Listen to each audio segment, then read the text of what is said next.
Chapter 461. The Place the Snake Cannot Find. 3. Is this the place called Biokra? Yes, this is Biokra's Cheonseek City. Are you from the east?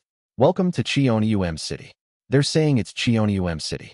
Ah, looks like the name has changed. I awkwardly smile and stop the demon beast we're riding on in front of the place called Cheonium City. TL/N. Cheonseek City could mean Heavenly Colors City. Cheonium City could mean Heavenly Een City. Do. The heaven-treading desert is so vast that mortals cannot cross it on foot, and so it is said that those passing through the heaven-treading desert ride on demon beasts that move incredibly fast in the desert.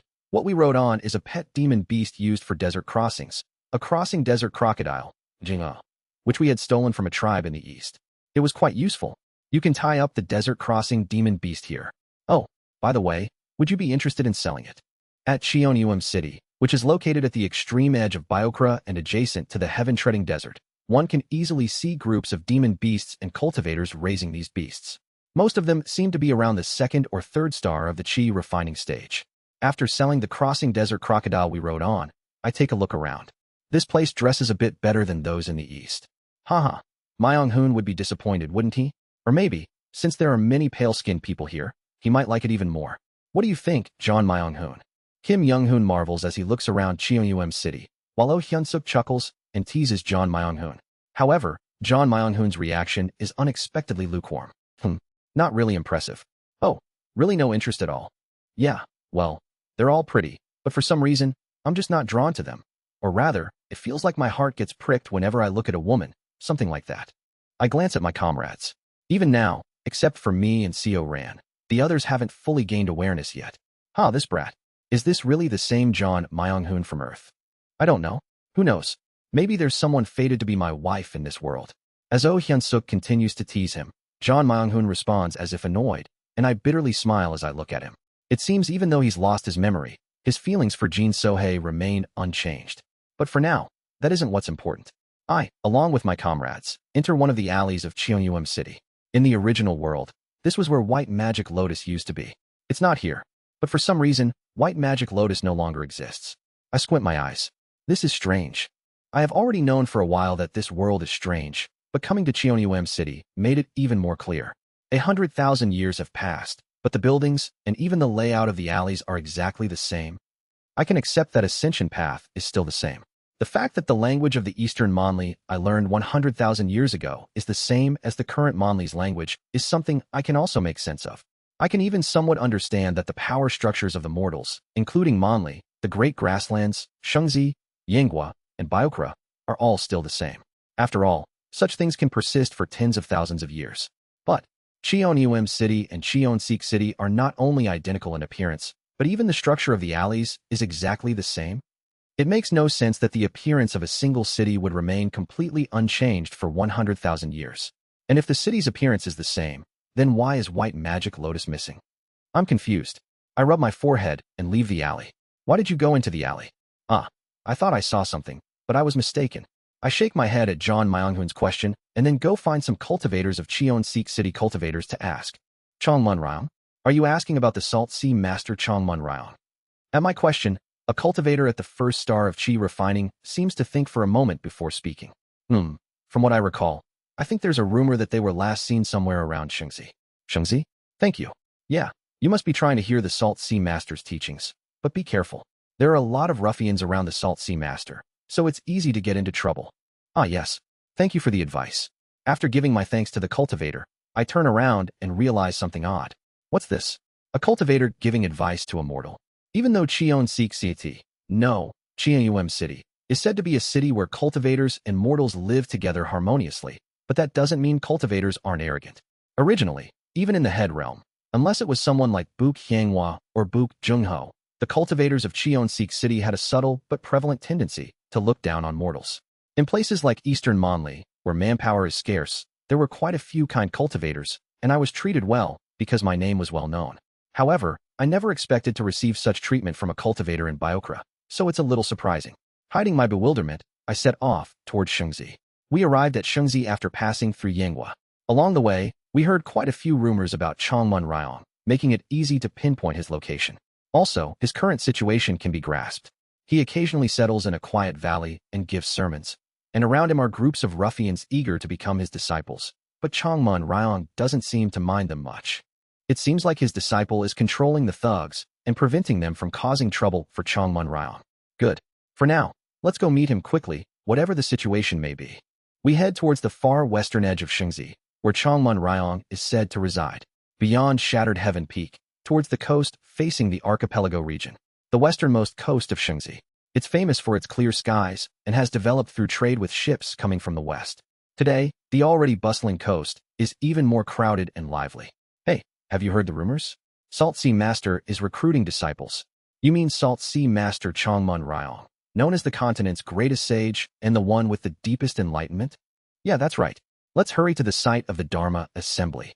TSK, my friend. This isn't the first time Salt Sea Master has recruited disciples, and it won't be the last. He's always been recruiting disciples. But up until now, only one person has become his official disciple, and all the others are just followers who revere him. Recently, those followers have grown unruly and vicious, becoming known as a gang of thugs. The test is bound to be difficult, and if you fail, you might end up getting robbed by those wicked followers. Bah, what are you talking about?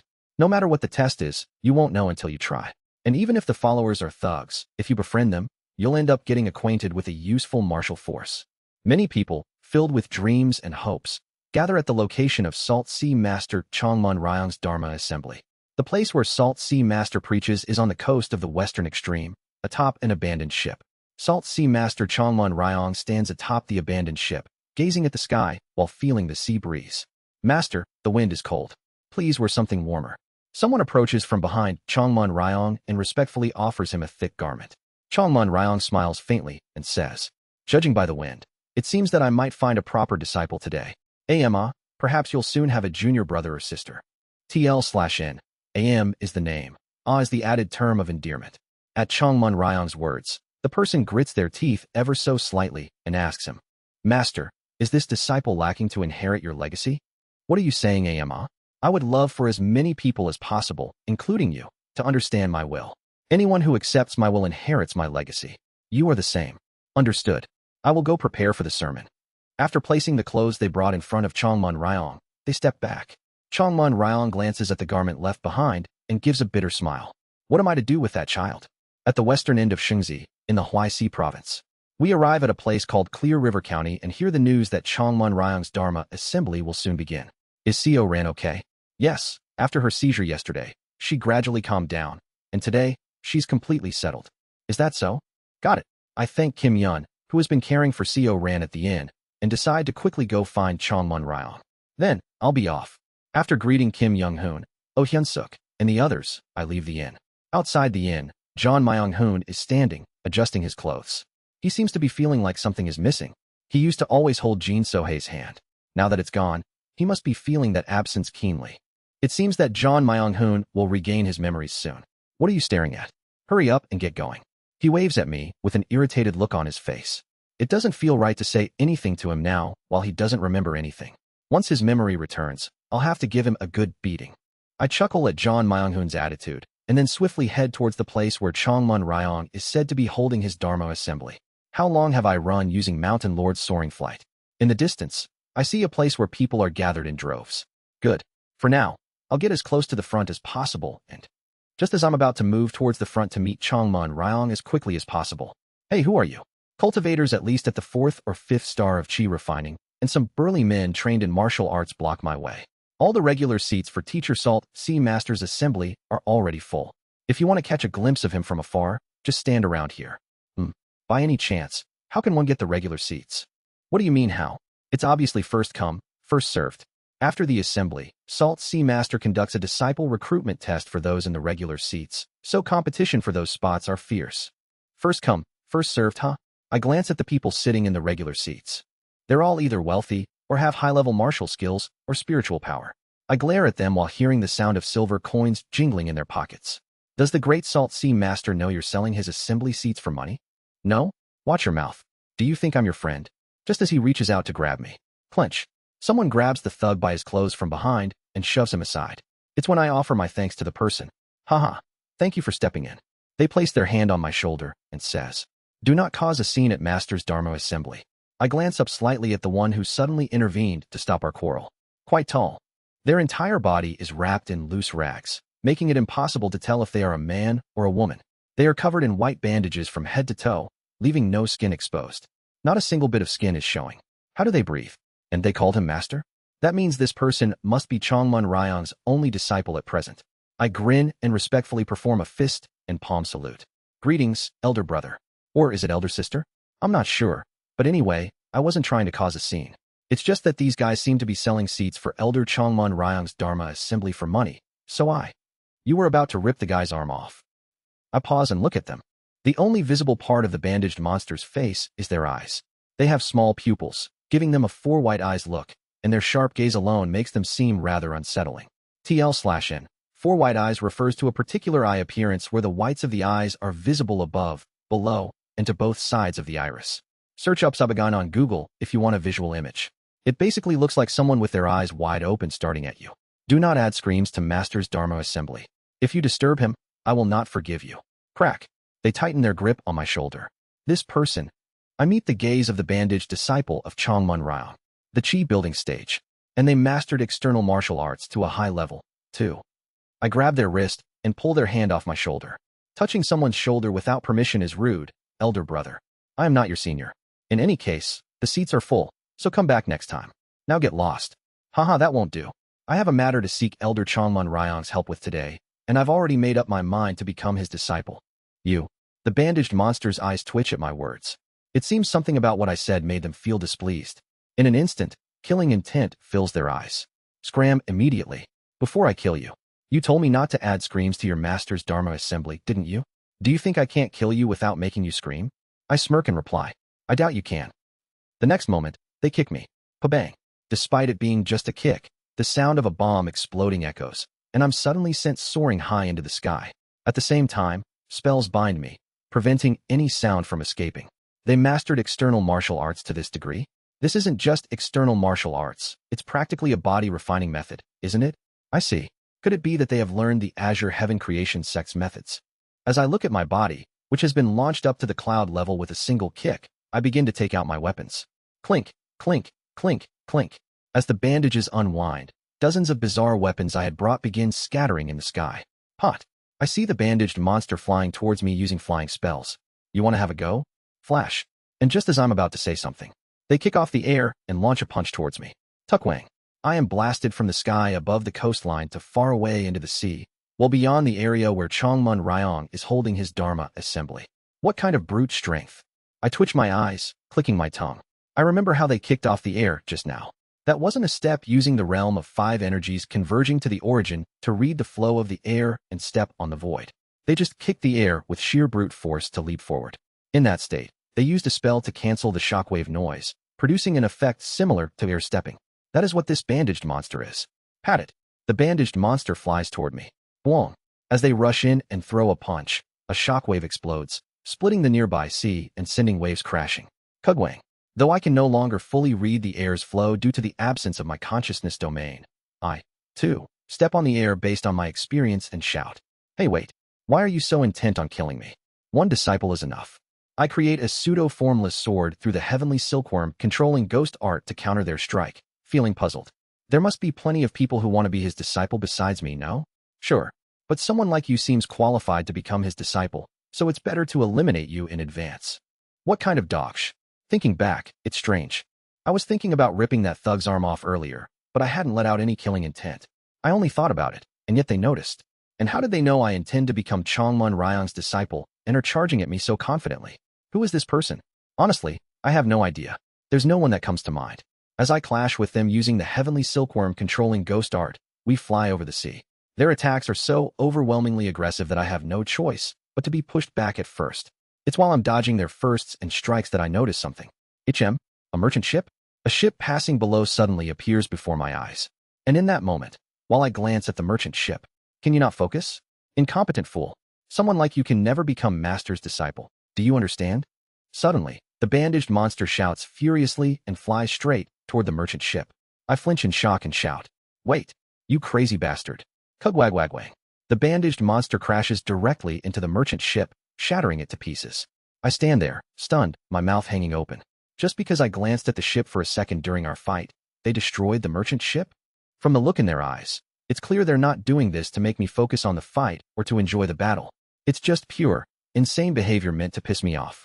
I stare at the bandaged monster, unable to comprehend them at all. And at that moment, save me. Gurgle. The crew members of the merchant ship start swimming up to the surface of the water. Seeing them, I shout, "Please hold on a bit. I'll deal with this lunatic and save you." Clink. As I draw my treasured sword from the east, it happens. Wait. I stop focusing on the bandaged monster and snap my gaze towards the merchant ship's flag. Why is that? The emblem on the merchant ship's flag.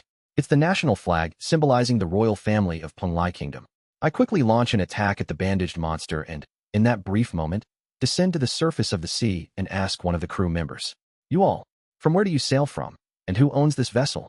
At my words, the sailors, clutching nearby floating debris, shout out, "Walking on the sky.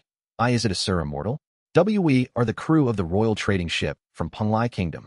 We're sailors of the ship trading between Penglai Kingdom and Shangzi.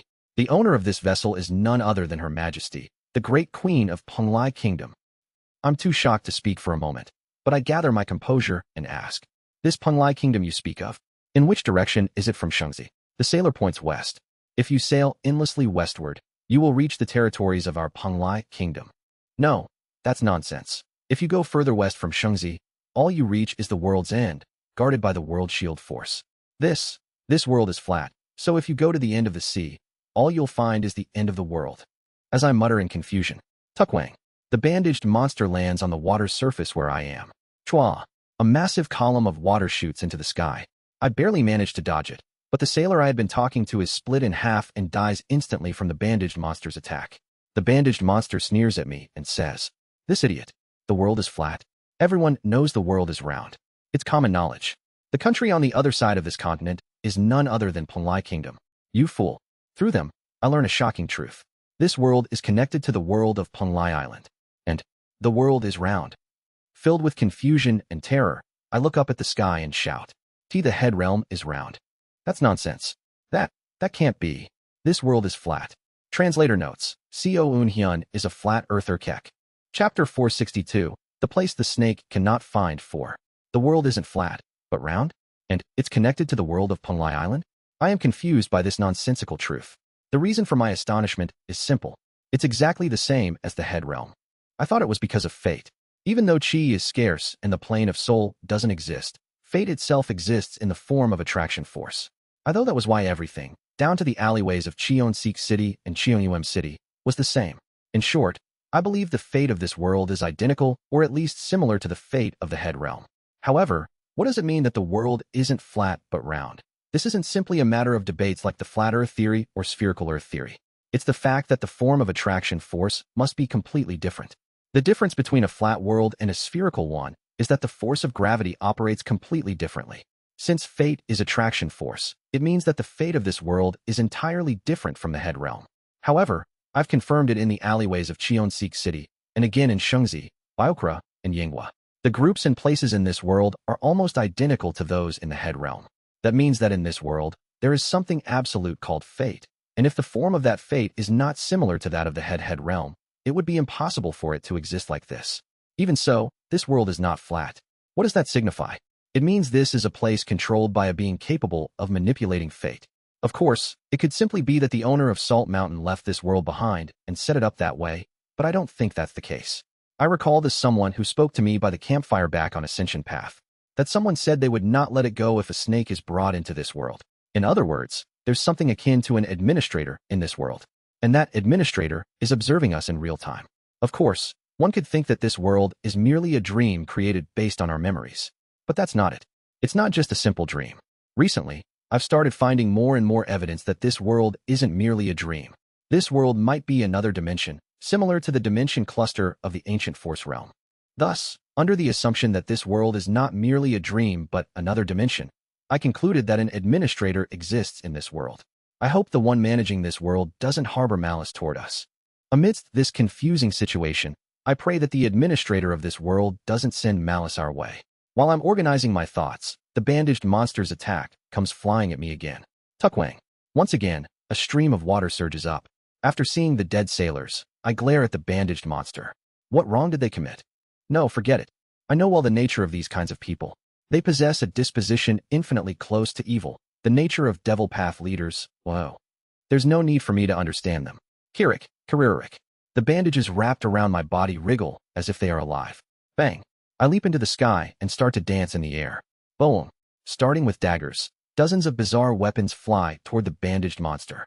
The dagger that was the first to fly at them. Pish it. The dagger grazes the bandaged monster's protective gang chi, inflicting no damage. But next comes a spear. Quong. With a sound like thunder, the spear embeds itself into the bandaged monster's protective gang chi. The bandaged monster is pushed back slightly. With the next attack, I'll push them further into the sea. I have to change the battlefield to prevent the remaining sailors from dying. Just then, the bandaged monster sneers, inhales deeply, and lets out a deafening roar. Yuwa, kugugugugu. The entire sea vibrates. The sheer sound alone, without any internal energy or spiritual power, seems to make my brain tremble. Then, from behind them, spells start to erupt forth. Chua! It's blood. Their blood starts to flow down into the sea, and the remaining sailors floating on the water begin to burst and die. You bastard. It's when I shout. Clap. The bandaged monster forms a hand seal. At the same time, the sea starts to move. Are they someone who primarily mastered water attribute spells? Damn it. Since spiritual energy isn't easy to sense in this world, I have to observe what element they're using first before judging. A sea of blood rises in waves from all four directions, crashing toward me. Bang. I kick off the air and rise into the sky. Chua. The waves of the sea of blood trying to trap me from all four directions begin to devour each other and collapse, then starts to bloom a flower in their place. That's Chworik, Chwerarak. Where the waves have subsided, a red flower begins to bloom and grow towards the sky. Kalalalala. Salt. It's red salt, stained with blood. The salt covers the entire sea, forming a massive crystal. That crystal starts to form coral. Coral that looks like a grotesque mixture of human limbs, faces, and bodies. In an instant, that coral-shaped salt crystal creates a coral island. Chwak. When the bandaged monster lands on the coral island, all the moisture on the island evaporates in an instant. They form a hand seal. Kugugugugu.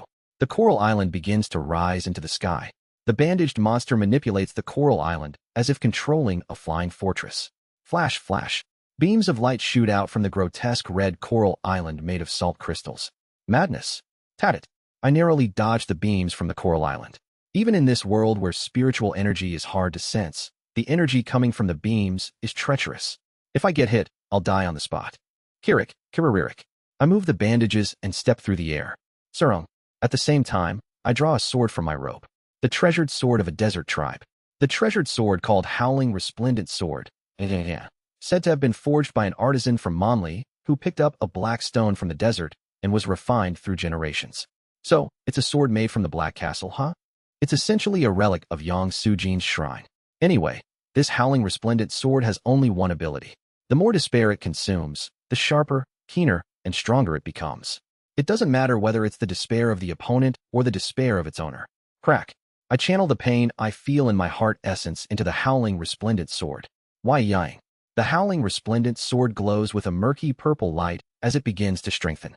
Even though I can't feel the plane of soul, there are Dharma treasures here that blatantly use the power of the plane of soul. This world truly is incomprehensible. After briefly analyzing the structure of the Howling Resplendent Sword, I fail to understand anything and swing it at the monster in front of me. Boom! As the beams from the red salt coral island strike the Howling Resplendent Sword, they are immediately split apart. Breaking through the beams from the salt coral island, I charge at the bandaged monster. Chwerarak. The bizarre weapons dance, swirling around me. As the power of the bizarre weapons concentrates at a single point, they deflect the monster's attacks and occasionally counterattack toward the salt coral island. Pat it. Our exchange of blows gradually accelerates. Pythei. At some point, I feel the surroundings become silent. I've broken through the sound barrier. As I move, the air is displaced, creating shockwaves. But even as the shockwaves burst around me, they appear slow to my eyes. Boom, boom, boom. I quickly circle around the salt coral island, searching for an opening. There are no openings. Even while moving at a speed that breaks the sound barrier, the bandaged monster doesn't reveal any gaps. They haven't learned martial arts. What this person has learned isn't martial arts. It's simply movements meant for slaughtering, butchering, and trampling others. Movements not systematically learned, but rather acquired through repeated acts of slaughter. But even though they haven't learned martial arts, they don't show any openings against me. That can only mean one thing. This person's combat experience is beyond imagination. Is that even possible? To not show any openings against someone like me who has reached void shattering, with just the experience gained at the chi building stage. What kind of life has this person lived? I briefly circle around them, and when I find no openings, I decide to create one and push forward. Tot.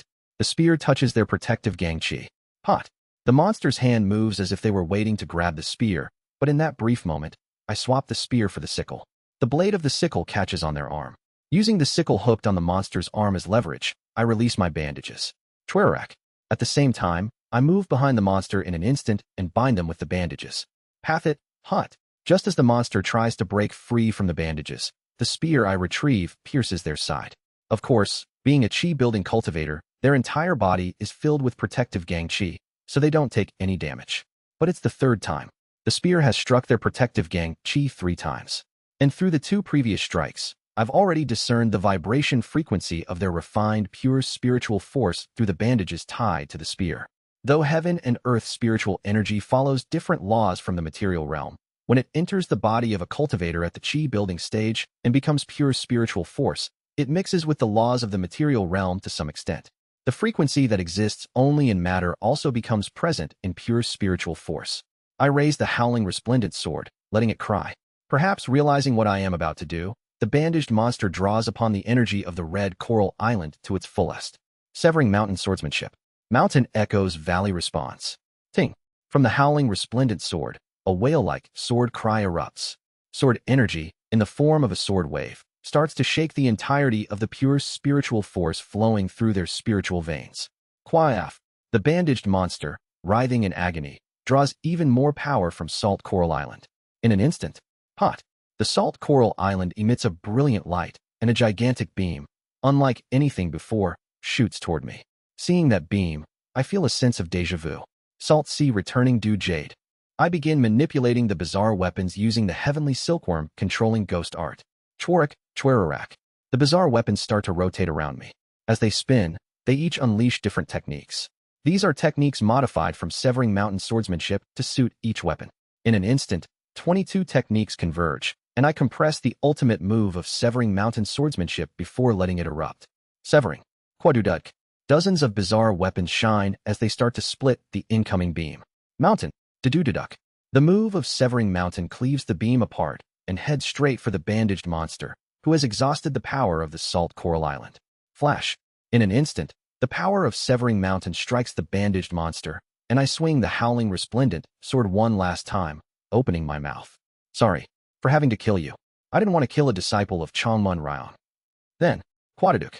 Amidst the swirling light, a hand wrapped in bandages shoots out and grabs my face. Chi. As the aftermath of severing mountain subsides, what I see is the bandaged monster with smoke rising from their entire body.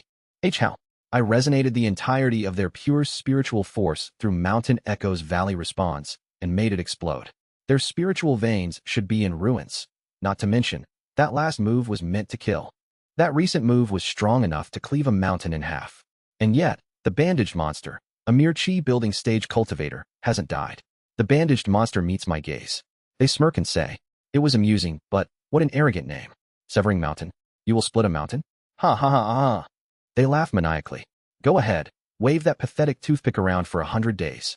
Do you really think you can split a mountain with something like that? Maybe you can crush a sandcastle. Change the name. Instead of something like severing a mountain, call it Sandcastle Crusher, or something like that. You can never split a mountain. Mocking severing mountain swordsmanship, they tighten their grip on my face, like they're about to crush my skull and kill me, and need to use poison. Feeling my mind clouding, I prepare to use the infinite fighting monster hidden weapon technique, but my mind grows hazy. At the last moment, I feel my body instinctively use fighting monster hidden weapon technique before fainting. Just before I lose consciousness, I have the strange thought that I see Changmun Ryan. Stop. It might die. Heal. Killed people again. Master. With the image of Changmun Ryan as my last thought, I completely lose consciousness. Blink. The moment I regain consciousness, I feel a wet cloth on my forehead, bandages wrapped around various parts of my body, and the scent of medicine. This place is... Please lie down. Your body hasn't fully recovered yet. Huh. A female physician, who seems to have been treating me, comes in with what looks like a medicinal decoction. But instead of focusing on anything else, I blankly stare at her face. It's Bu Qianghua. Why are you here? Pardon? I'm a physician, so I'm here to treat people. What do you mean? No, what I'm saying is, it's when I'm flustered. I brought her. At the entrance to the room where I'm lying down, a large person stands leaning against the doorframe, speaking to me. You. It's the bandaged monster. Master ordered it. He told me to heal you. So, I found someone you adequately need. Just accept the treatment. Wait, you. Shut up. I know what you want to say. I, too, want to kill you so badly my hands are itching, but Master personally ordered that you not be killed. You are to participate in the upcoming disciple recruitment test according to Master's command. When you've recovered enough, come out. Saying only what they want, the bandaged monster leaves the room, and I am left with a dumbfounded expression, sitting in the room with Bu Qianghua, inside a manor in Clear River County. Gazing up at the sky from the rooftop of one of the buildings, Chungmun Ryong speaks to the bandaged monster who approaches from behind. Did you find a good physician? I brought someone he needed. Well done. However, didn't I tell you not to kill recklessly? I did not kill recklessly. I am currently expressing my deep gratitude to the marine creatures and sailors that allowed me to use my spells. Hugh, Ama, what am I to do with you? Please punish this disciple. Chongmun Ryong glances back at his disciple, Gak Am, and after a sigh, looks back up at the sky. Enough. Reflect on your actions. Yes. Thank you for your mercy, Master. Gak Am withdraws, retreating from behind Chongmun Ryong, while Chongmun Ryong mutters quietly to himself. I wonder if the child saved this time can inherit my legacy. I. Looking up at that Chongmun Ryong from below, Gak Am wears an ambiguous expression. Their eyes seem to hold both affection and contempt. Translator notes, the One clan in Chapter 451 was changed to Yuan clan. Chapter 463, the place the snake cannot find, 5. I drink all of the medicinal decoction that Bu Qianghua has given me, and then dust myself off as I stand up. Meeting that bandaged guy was unexpected, but in the end, everything turned out well. I met Chongmun Ryong, and I also met Bu Qianghua. Now, I will become Chongmun Ryong's disciple, study under him, and later meet Azure Tiger Saint and Sure Ho as well. By the way, may I ask for your name, miss? As I wrap the bandages around my body, I ask Bu Qianghua. I ask because her name might be different in this world. My name is Beck Ran, Balon White Orchid. You can call me Physician Beck. Beck Ran, it's a nice name. For some reason, it feels like a familiar name. It seems to be her name in this world. How much would the treatment fee be? The person who brought me here has already paid all the treatment fees, so you don't have to pay anything. I see. However, I still want to express my gratitude. If you can let me know where you reside, I'll visit you later to repay the favor. You really don't need to, but if you insist, you can come find me at White Lotus Valley in Clear River County. Understood, I'll visit you later. After expressing my thanks to Bu Qianghua, no, to Beck Ran, I leave the room. An estate. The place I step out into is an estate, and in the large courtyard, dozens of people are sitting cross-legged, engaged in cultivation. This estate is rented by Master. You will now participate in the disciple recruitment process, stay in this estate to train in basic spell methods, and remain here until you catch Master's eye. However, if Master declares your elimination, you must leave the estate immediately. Do you agree? I came here intending to become a disciple, so I agree, but I asked the bandaged giant a question. What happens if I don't participate in this disciple recruitment? Though I intend to participate, I can't help but feel a bit resistant to the giant's proposal, which rubs me the wrong way. Then you will have no relation to Master's command anymore, and I will kill you on the spot. I look into the giant's eyes and say, the way you're speaking, are you perhaps jealous that I might become a disciple of Sir Chongmun Ryong? Can the disciple of such a great person be so narrow-minded? They can be. What? As long as you follow Master's will, it doesn't matter how petty, narrow-minded, dirty, or disgraceful you are in all other things in the 3,000 great thousand worlds. What does that? If it's that person's command, I can even pull out my own neck right now. If it's that person's command, I stand here ready to accept any command no matter how irrational or unreasonable it is. I stand here with the resolve to accept nothing but that person's commands in my heart, rejecting everything else in the 3,000 great thousand worlds. But what about you? Do you have that kind of resolve? To receive someone's teachings, to serve someone as your master, means having at least that much resolve. If you don't have that kind of resolve, get lost immediately. I said I would kill you out of anger just moments ago, but if you walk out on your own right now, I won't kill you. I briefly lock eyes with the bandaged monster, the eyes flickering with a strange madness flickering. I see a familiar figure in those eyes. It's me. That madness is not just filled with insanity and malice. There is boundless respect, reverence, and an unwavering loyalty towards their master. Beyond that, I recall the past when I bowed 10 times before Chongmun Ryong before dying. Then, with a serious expression, I speak. Do you think I would have come to serve him without that kind of resolve? Even if I die, I came here with the resolve to bow before him and then die. Don't test me by your own standards. At my words, the bandaged monster looks at me in silence for a moment, then turns around. Follow me. I will take you to Master.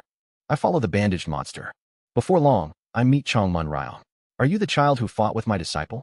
I'm ashamed, but it's true. I apologize for causing trouble. It's fine. As long as you've understood now, it's all right. My method of recruiting disciples is simple. Starting today, I will teach you a basic cultivation method. If you cultivate diligently, I will observe your progress and decide whether to accept you as my disciple. Yes, whatever you give me, I will cultivate earnestly. Good. Then, take this. I receive a basic cultivation manual from Chongmun Ryong. The method doesn't have a title, it's just a simple method manual for accumulating spiritual power. This is incredible. After quickly skimming through the manual, I grasp its essence relying on my previous experience of reaching the grand perfection integration stage. It's trash. I'm not joking. It's genuinely the most worthless cultivation method I've ever seen. How is this slower at accumulating spiritual power than the 5 surpassing paths to cultivation, which is supposed to be the most basic method? No, the method is deliberately designed to build spiritual power slowly. That's right. This method isn't aimed at accumulating spiritual power even a day faster like typical cultivation methods. Rather, it seems like it's designed to make the process as slow as possible. In a world where heaven and earth spiritual energy is already sparse, practicing this method, even a heavenly spiritual root would need 100 years just to reach the first star of Qi refining. Though I'm a bit taken aback, I bow my head to Chongmun Ryong nonetheless. Thank you for your grace, as vast as the sea. Good. Right. And my disciple Gak Am may give you and the other disciple candidates some chores at times. You must also perform those diligently. Yes, I will carry them out wholeheartedly. Then you may go. Yes, I won't disappoint you. After bowing to Chongmun Ryong, I set out to find a place to train in this nameless cultivation method. That's when it happens. Right, I forgot. Take this. Pardon. Chongmun Ryong hands me a single plum. I've infused this fruit with a special harmony. Always keep this in your mouth. It will aid in your cultivation. Ah, yes. I inspect the plum after receiving it. I don't feel any particular spiritual power wave from it. Although he claims it's imbued with a special harmony, it feels like an ordinary plum. For a moment, I wonder if he's playing a joke on me. But since it's something given by Chongmun Ryong, I trust there's a reason and put it in my mouth. He didn't say to eat it, just to keep it in my mouth, right? I don't swallow the plum, but hold it in one side of my mouth. After bowing to Chongmun Ryong, I leave and head towards the inner courtyard I saw earlier in the estate. There, many of the disciple candidates participating in Chongmun Ryong's recruitment test are sitting cross-legged, seemingly practicing the nameless cultivation method. I sit between them and begin practicing the nameless method myself. Then it happens. Hey you, newbie, if you just arrived, shouldn't you greet your seniors first? A robust giant and some well-dressed young masters approach me, crossing their arms as they speak. Careful not to spit out the plum, I respond. Elder Chongmun Ryong instructed me to focus on cultivating the method so. If you don't greet us, it doesn't matter what cultivation method, or whatever. Piet. Without saying another word, I draw my sword from my robe and swing it towards the sky. There's no sound, but the result is clear. Jiok. The cloud passing through the sky is split in two. Stop talking to me and go practice your cultivation method properly if you want to become a disciple of Elder Chongmun Ryong. Yes, Elder. They shrink back as they look at me, quickly scurrying away to a further place. Now this method. However, just as I'm about to sit down and start cultivating, other candidates begin bothering me. Hey, amazing Hyungnim. What divine power was that just now? Could you perhaps teach me a bit? To silence that gang in one stroke, you're like a hero. If I don't become Teacher Salt Sea Master's disciple, could I become Big Bro's disciple? Hee, Orbioni, traditional formal term for older brother. Let's get along. My name is Yuan Li, Splitting Cloud Master. Since you split the cloud in two, I'll call you Teacher Splitting Cloud Master. Though there's something that bothered me in the middle, I ignore the annoying ones and begin operating the nameless cultivation method. Several days pass. Spiritual power isn't accumulating. Well, it is accumulating. However, compared to the energy in a single low-grade spirit stone, only about 1 in 10 Naota has been gathered. TL/N. Naota is an extremely large number in Buddhism. Some sources define it as 10 million, while some as 100 billion. Still, there's no need to rush. I continue to operate the nameless method tirelessly, day and night, for several days. It'll work eventually. As long as I keep endlessly trying and trying, I'll eventually succeed. That's a truth I've realized after repeating my regressions countless times. Hey, work time. You, and you. Get up and follow me. The bandaged monster. Salt Sea Master Chongmun Ryong's only disciple, the person called Gak Am, calls out to me and a few others. The turn to do the chores GAC AM assigns has come to me. Our chores involve either cooking porridge or chopping wood to distribute to the slums. You go chop the wood. You move the grains from that warehouse. And you. GAC AM looks at me and says, take the wood this guy chops and burn it into charcoal. Charcoal. Do you not know what charcoal is? Don't ask questions like an idiot and move quickly. Understood. Suddenly, I find myself in the role of a charcoal maker again. Of course, I'm not the only one. A few others are also assigned to the charcoal making task. Together with my fellow charcoal makers, I carry the wood and begin burning to make charcoal.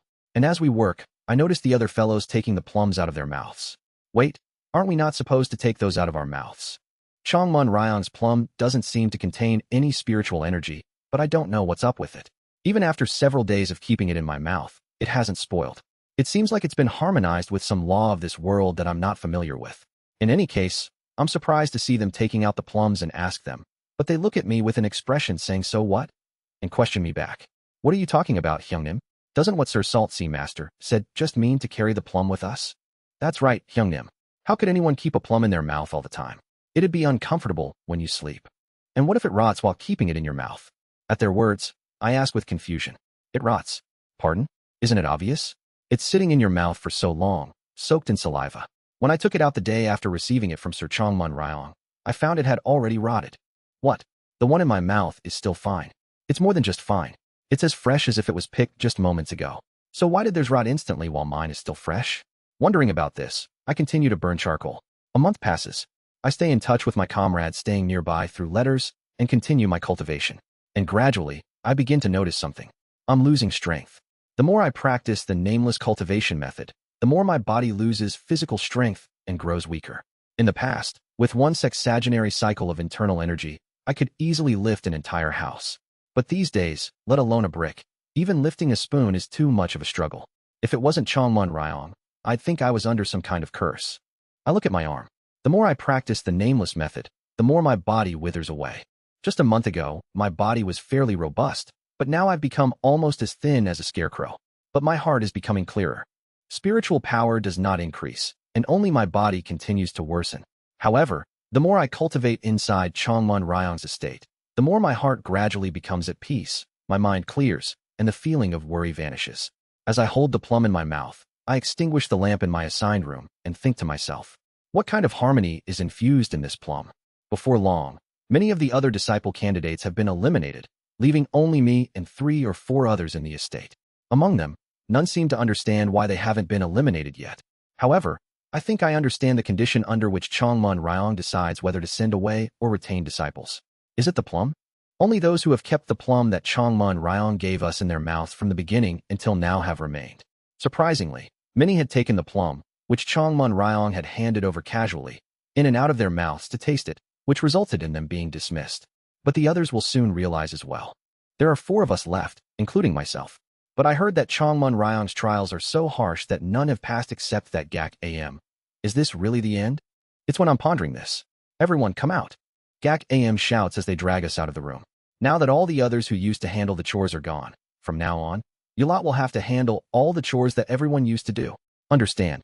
At those words, the faces of the remaining 3, excluding myself, turned deathly pale. GAC AM continues. And Master has given one piece of advice for you remaining brats. Listen carefully. Chongmun Ryong's message is as follows. Thank you for enduring well. But from now on, many more chores await you.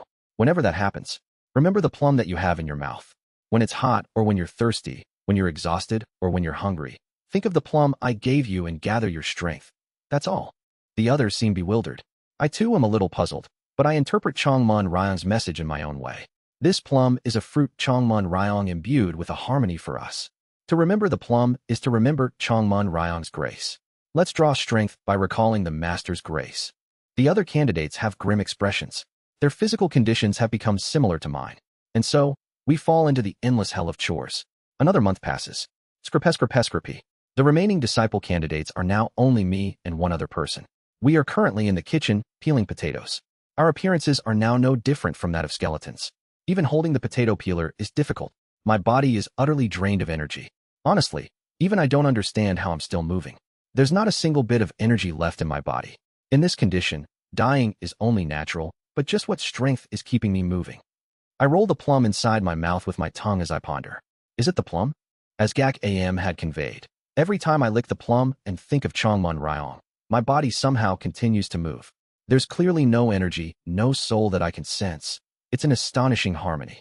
Admiring the harmony that Chongmun Ryong infused, I continue to peel the potatoes with my skeleton-like hands, filled with gratitude for his grace. At that moment, Kahok, Tui, the woman across from me spits out the plum and stands up abruptly. Fuck this. I can't take it anymore. If I stay like this, I'll die. The plum she spat out is rotten.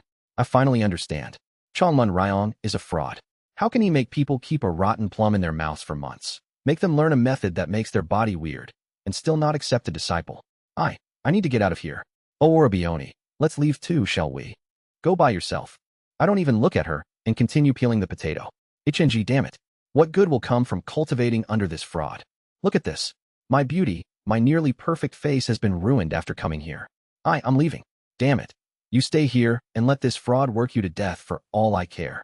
After thoroughly cursing Chongmun Ryong in front of me, she changes out of her work clothes into her red outfit and flees from the estate. Judging from how she called me Orabioni, it seems she was one of those who acted coquettishly to me on the first day, but no determination, or rather, no respect. I had occasionally seen the plum in her mouth while she ate and drank, so I know. The plum was always fresh. It rotted the moment she spat it out.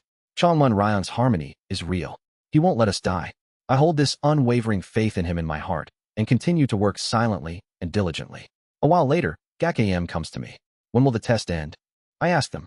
Since I'm the only one left now, I think it's about time for the final trial to begin, so I ask him. They smirk and respond. How can a firefly know the thoughts of the sun? That person will decide, so just do your task. Gak Am dumps 10 more baskets of potatoes in front of me and leaves. I silently continue peeling the potatoes. For more months pass. What am I? I think this as I watch my fingernails fall off from my hands. Now, my body has moved beyond exhaustion, nearing the state of a corpse. How am I still alive? Carrying a broom that feels as heavy as 1,000 pounds, I wonder as I clean the estate. Recently, I lost my appetite, so I stopped eating food. At some point, I even stopped drinking water. It's probably been about a month since then. I'm not surviving through internal energy or any other form of power. The internal energy that once amounted to an entire 60-year cycle has completely dried up. There's no energy left inside my body. And yet, I am still alive.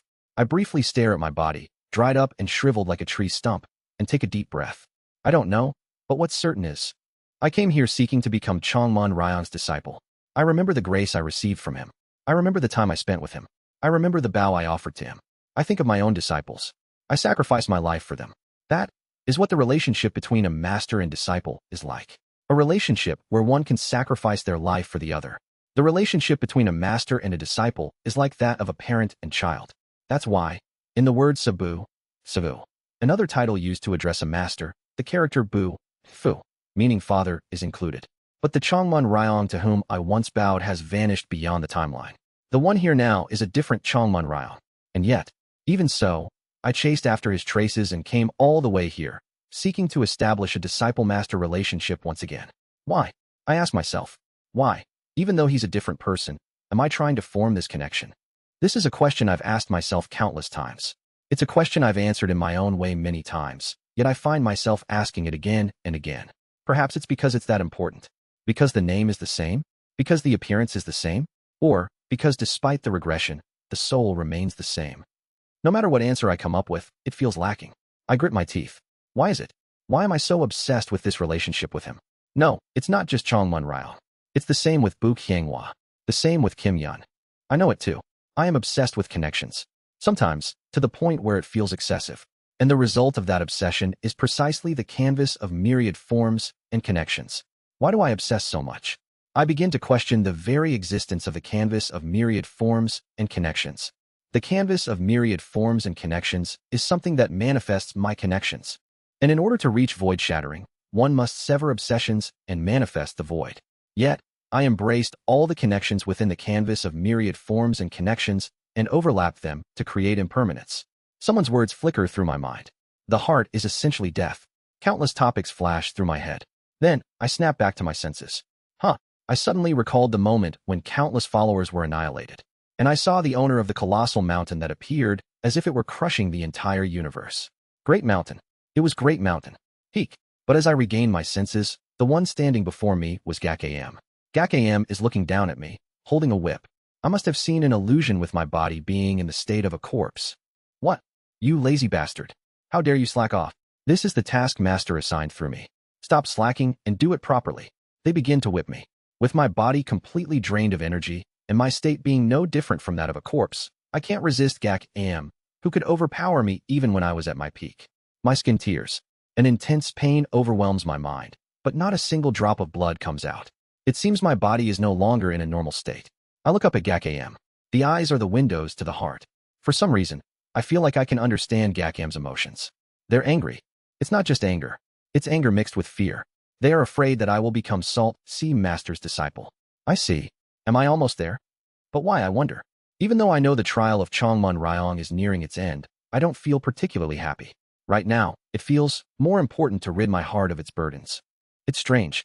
Strangely, my heart feels peaceful and clear. It's a completely different dimension from simply having my consciousness domain purified and seeing the world more clearly. It feels as if an unknown superperception has fallen into my hands. After whipping me for a while, Gak AM sighs and turns their back. You stubborn, foolish idiot. Are you not afraid of death? More than death. I slowly open my mouth. I'm afraid of just dying. For some reason, I speak formally. Why is that? I usually hate them, but right now, I feel like I must be respectful. Just dying. Yes, dying without being able to do anything. The emotions I felt during my first death. At that time, I thought it was sadness. I thought it was the sorrow and loneliness of dying miserably in this world without achieving anything. But now that I think about it, it wasn't sorrow or misery. It was frustration. TL/N. Frustration from unfairness. Despite having time from morning to evening, I just died without being able to know anything.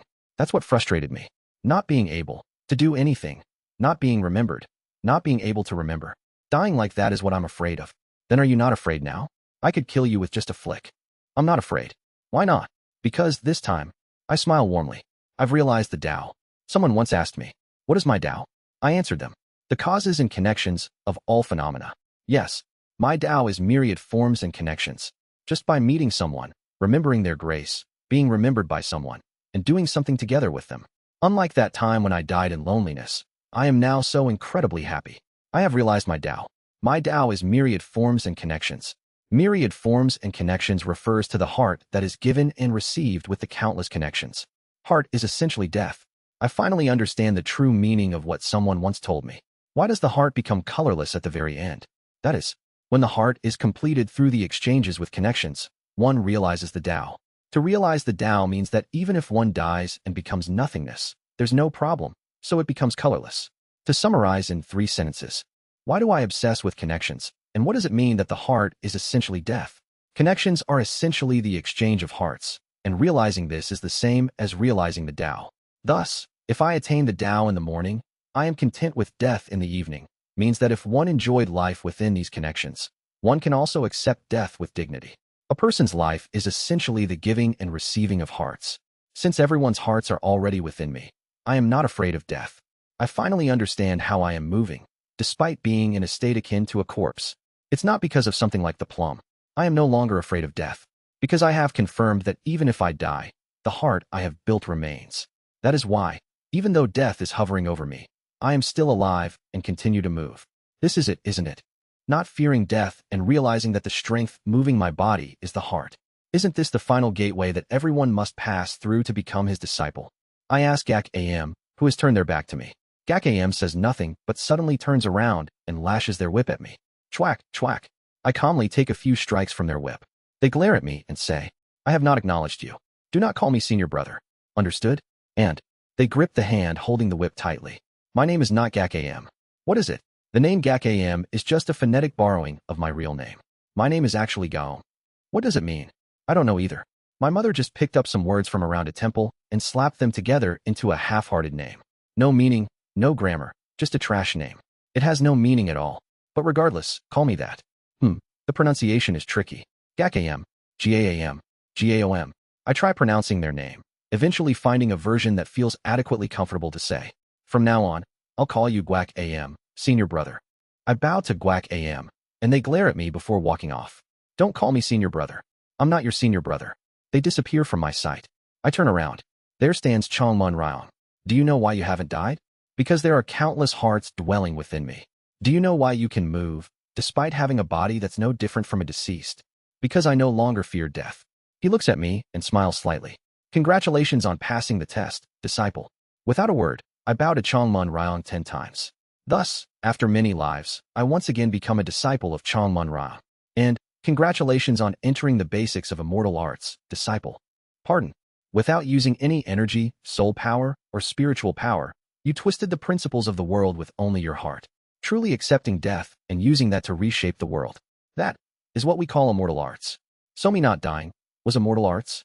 In a sense, yes. With the power of your heart, you briefly unfolded immortal arts. From now on, you will truly learn about the immortal path's divine powers, immortal arts, from me. Just like that, on that day my connection with Chongmon Ryong was re-established. I entered the path of immortal arts. Chapter 464, The Place the Snake Can Find 6. Immortal arts? I am taken aback by Chongmon Ryong's words. And at that moment, tuck, Chongmon Ryong taps my back. I am startled. My body, chi, in an instant, color returns to my skin, and my flesh begins to regenerate. At the same time, strength surges, and the dried-up internal energy in my dantian starts to fill again. It's not some kind of healing spell. No, there isn't even the slightest movement of heaven and earth's spiritual energy. And yet, my body recovered in an instant. An event completely incomprehensible by the usual knowledge of spellcraft.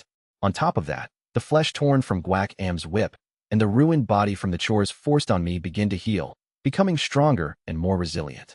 This isn't just about pushing my body to the limit and then training it through recovery. It's as if the fundamental constitution of the human known as Seo Un Hyun has been entirely transformed. Woodaduk, I haven't undergone complete transformation, but my physical strength has increased 3- or 4-fold. Did my genes get altered? I look up at Chongmon Ryong in bewilderment, and he turns away with a gentle expression. Well then, follow me. From today, you must train diligently. Wait, Elder Chongmon Ryong. No, master. Before I begin training with him, I bow deeply and shout. One of my close friends has recently been experiencing mental instability, seeing illusions and hallucinations every night. Please, I beg master, have pity on her and help heal her mind. Chongmon Ryong nods and says, if that's the extent of it, I don't need to personally go. Go with Ama. Ama. Yes, master. Go and help Seo Un Hyun's companion stabilize and return. Yes. Guak Am kicks my back lightly and says, lead the way. Since it's the master's command, I'll help as much as I can. Though I don't like this brute, they at least listen to Chongmon Ryong, so I head with them to where Seo Ran is staying. Ahak. When we arrive at the inn where Seo Ran resides, her groans can be heard even from outside the room. Un Hyun, you're here. Kim Young-hoon opens the door for me, looking relieved. Inside the room, John Myung-hoon and Oh Hyun-suk are restraining Seo Ran, while Kim Yun is trying to calm her down in any way possible. I look at Guak Am and ask, Senior brother Guak Am, can you treat her? Don't talk to me, dog bastard. Guak Am, annoyed at having to speak to me, strides over to Seo Ran and looks down at her. After observing her for a while, Guak Am smirks. This one quite looks good to eat. I barely manage to suppress the killing intent rising inside me as I glare at Guak Am. If you harm her, even if you are my senior brother, I won't let it slide. I told you not to call me senior brother. Besides, with master's command, I won't do anything bad. Don't worry. And you lot. Guak Am looks around at my comrades and says, I'll stabilize this one, so each of you come and hold her limbs tightly. My comrades look at me with confusion, and I nod. This is the disciple of Salt Sea Master Chongmon Ryong, and the one who became my senior brother this time, Guak Am. They're going to treat Seo Ran, so let's trust them. Following my words, my comrades each hold down Seo Ran's limbs, securing her to the bed. Guak Am watches for a moment, then raises their hand. In the next instant, Guak Am's palm slams down onto Seo Ran's abdomen. Quong. The entire inn shakes. Kuwek. Blood bursts from Seo Ran's mouth. The internal organs have ruptured. I nearly lose my mind, but barely hold back and ask, what is this? I treated her. Treated her? Yeah. After observing her carefully, I found a lot of filth inside her head.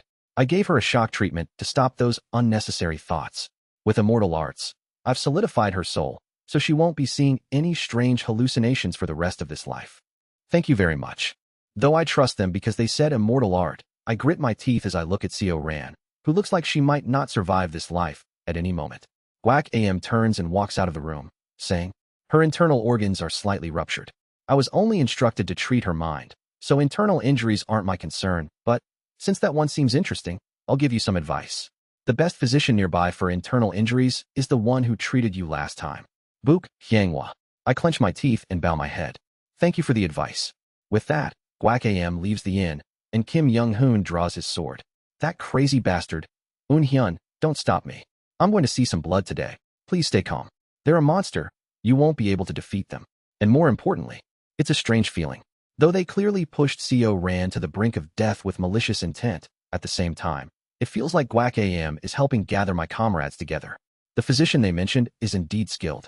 Hyungnim, please take Co Ran to White Lotus Valley in Clear River County and find a physician named Baek Ran. Fine. Kim Young-hoon glares at the door Guak Am left through, then lifts Co Ran onto his back and disappears in an instant using lightness technique.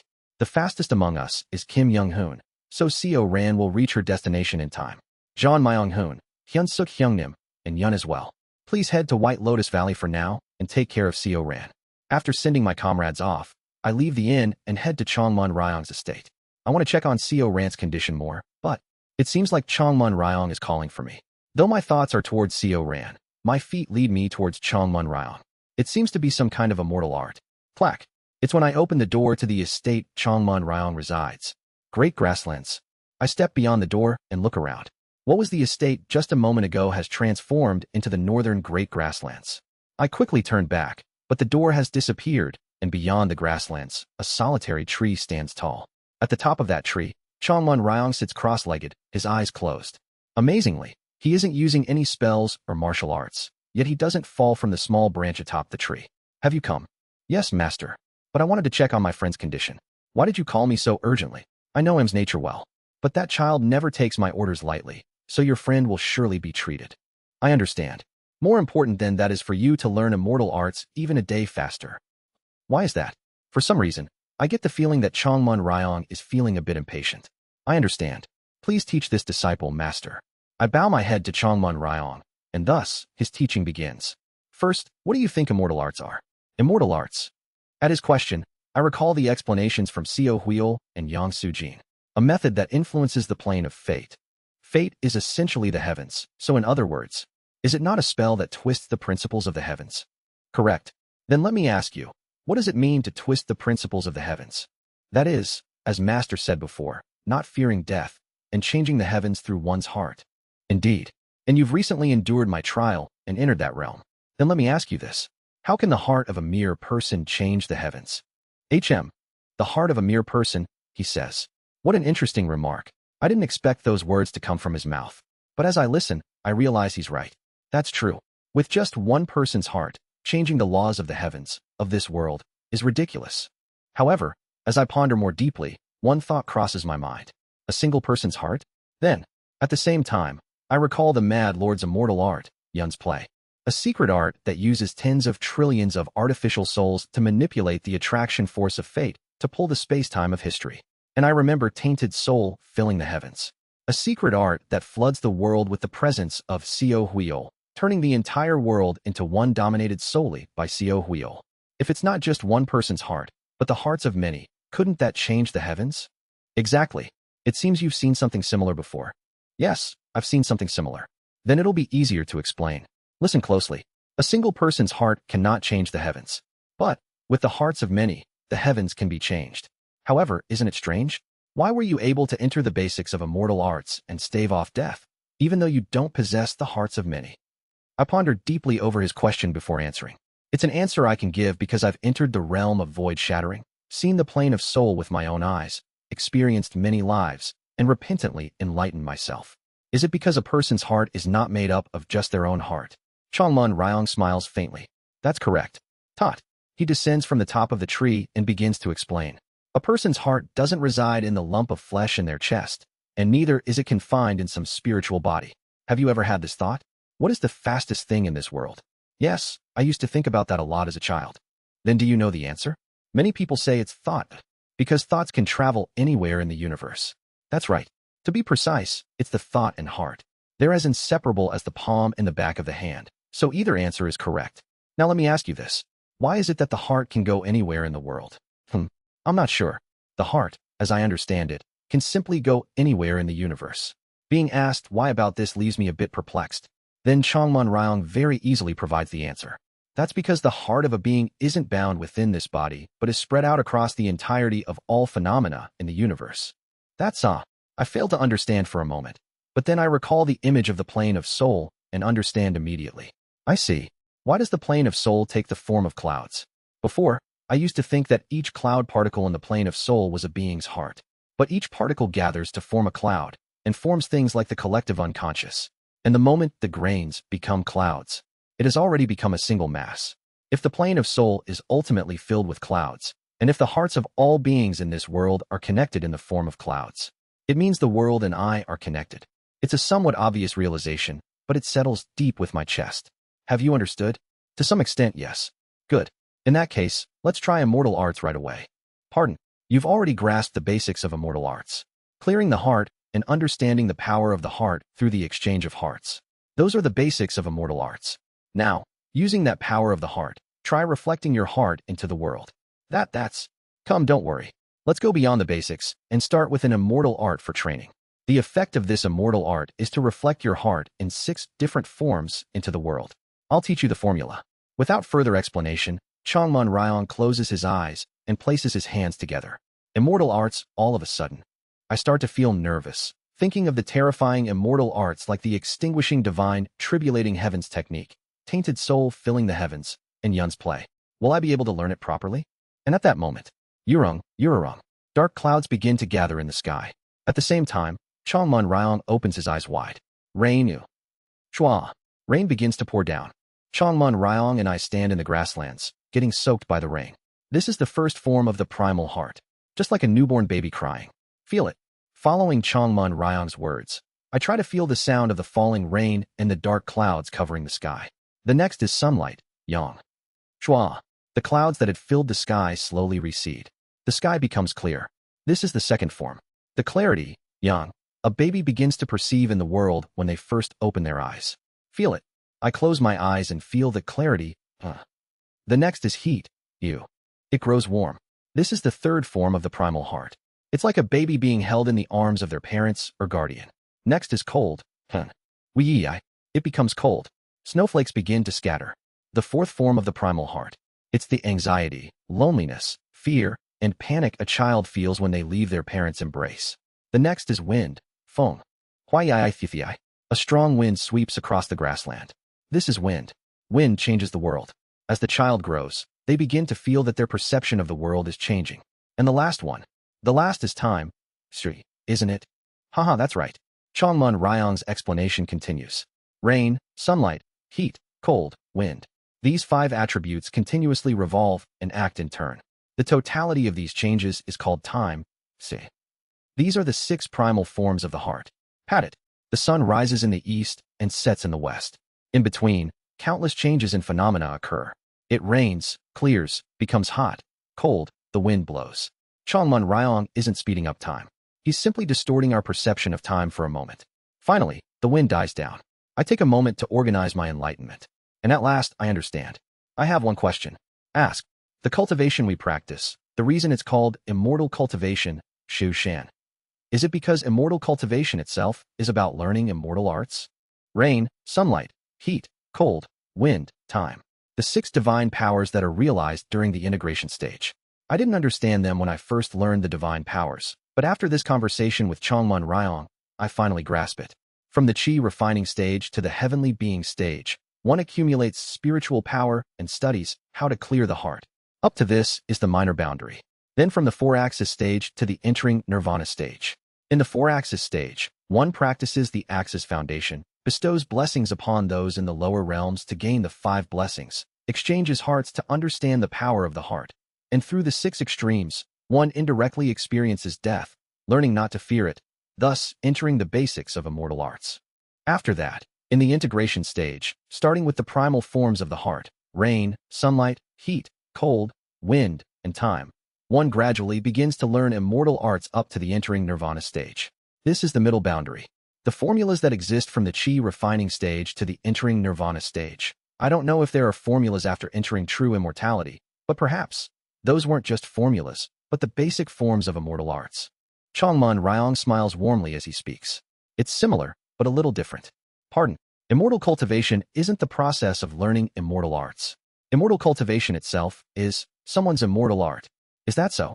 He continues. You're familiar with the typical cultivation realm system. Qi refining, Qi building, core formation, nascent soul, heavenly being. But in very ancient times, so ancient that it surpasses imagination, such a complex realm system didn't exist. Pardon, there were only 3 realms. The realm of clearing the heart, the realm of laying the basics of immortal arts through the heart, and the realm of fully using immortal arts and reaching the heavens. It seems that these correspond to the minor boundary, middle boundary, and great boundary. But later, the realms began to divide. As the realms split, many began gaining powerful authorities. However, the precise division of stages within the cultivation realms was meant to study the heart more systematically, not to attain world-encompassing power or become monsters capable of destroying stars. He gazes up at the distant sky. For some reason, he's glaring at the sky as if it displeases him. But someone twisted the process of cultivation through an immortal art called immortal cultivation. As a result, all living beings began gathering qi, aligning it with the process of cultivation, and gradually acquired excessive lifespans and overwhelming power and authority. The purpose of living beings shifted from understanding the heart to craving power. Everyone became capable of wielding immense power, but whether that was the right thing, I cannot say. Master, I ask, sensing that something is wrong with Chongmun Ryong's condition. For some reason, his eyes don't seem normal. At my call, Chongmun Ryong looks at the sky for a moment, then shudders slightly. It seems my memory slipped again for a moment. He speaks with a bitter smile. Recently, this has been happening more often. My body is starting to reach its limits. That's why I called you urgently. He continues speaking, as if he doesn't remember what he just said. Where was I? Had I finished explaining about rain, sunlight, heat, cold, wind, and time? Since I've told you the basics of immortal arts, let's now begin proper training in immortal arts. Understood. Thus, I learned 4 types of basic immortal arts from Chongmun Ryong. The first is the 6 primal forms of the heart, connected to the integration stage formulas. Next are the 5 actions and 2 aspects that arise from the function of the heart, making a total of 7 acts. The third is a total of 8 spells born from the 5 senses and 3 attitudes of the heart. The last is how to command the 9 powers by adding a single will to the 8 spells. In this way, I learned many things from him. And so, 80 years pass by quickly. Chapter 465, The Place the Snake Can Find, 7. Do. A group of warhorses are charging across the plain. Hyaku, die, you damned southerners. Warriors of a northern grassland tribe, wielding claw-like weapons, rush towards a village in the northern part of Biokra. Warriors of the northern grasslands. They, also called barbarians by the 3 southern nations of Shungzi, Yinghua, and Biokra, raid and plunder the village with glee before preparing to leave. Just then, boom, the neck of their leader is severed in an instant. While they are still dazed, the remaining warriors are also decapitated in a flash and fall from their horses. Yet the warhorses, unaware that their masters' heads have disappeared, remain standing in place without noticing anything strange. Then, from what seemed to be empty air, a large man clad in black attire drops to the ground. Another job complete. Egu, my whole body aches. It's Oh Hyun-suk. Oh Hyun-suk, as if feeling hot, removes his mask. What am I still doing at over 100 years old? Tisk. He is 132 years old. Before falling into this strange world, he was exactly 42 years old, which means he has lived for an astoundingly long time now. But something is strange. Despite being over 100 years old, Oh Hyun-suk's face hasn't changed at all from when he was in his 40s. Oh Hyun-suk glances back at the ruined village behind him. Tsk, if I had arrived just a bit earlier, I could have prevented these needless deaths. Clicking his tongue as if tasting something bitter, he smacks the rear of the warhorses that the dead warriors had ridden, scaring them off and driving them away. It has been 90 years since Oh Hyun-suk fell into this world. During that time, his assassination skills have improved tremendously, to the point where no one can even sense his presence even if he's standing right there. Even animals with sharp senses, or the warhorses from earlier, couldn't detect him at all. Do. Once the warhorses disappear from sight, Oh Hyun-suk starts tidying up the ruined village in his own way. The war is worsening. Oh Hyun-suk sighs. Nearly 30 years ago, ominous energy began to spread across the continent.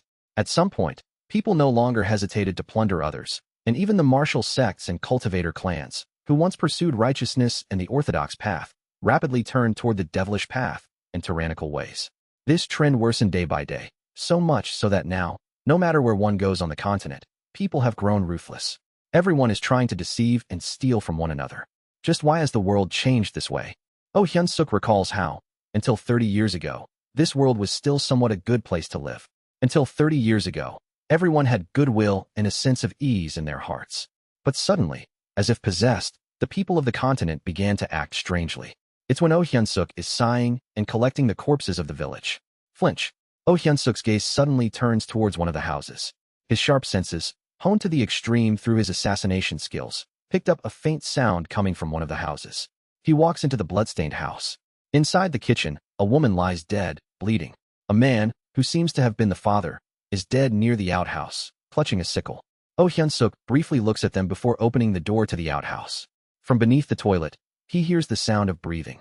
Oh Hyun-suk extends his hand down into the pit. Moments later, he pulls out a small girl.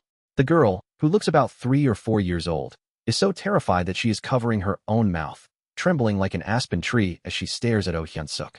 Oh Hyun-suk gives a bitter smile and says, "You're the only survivor of this village, huh?"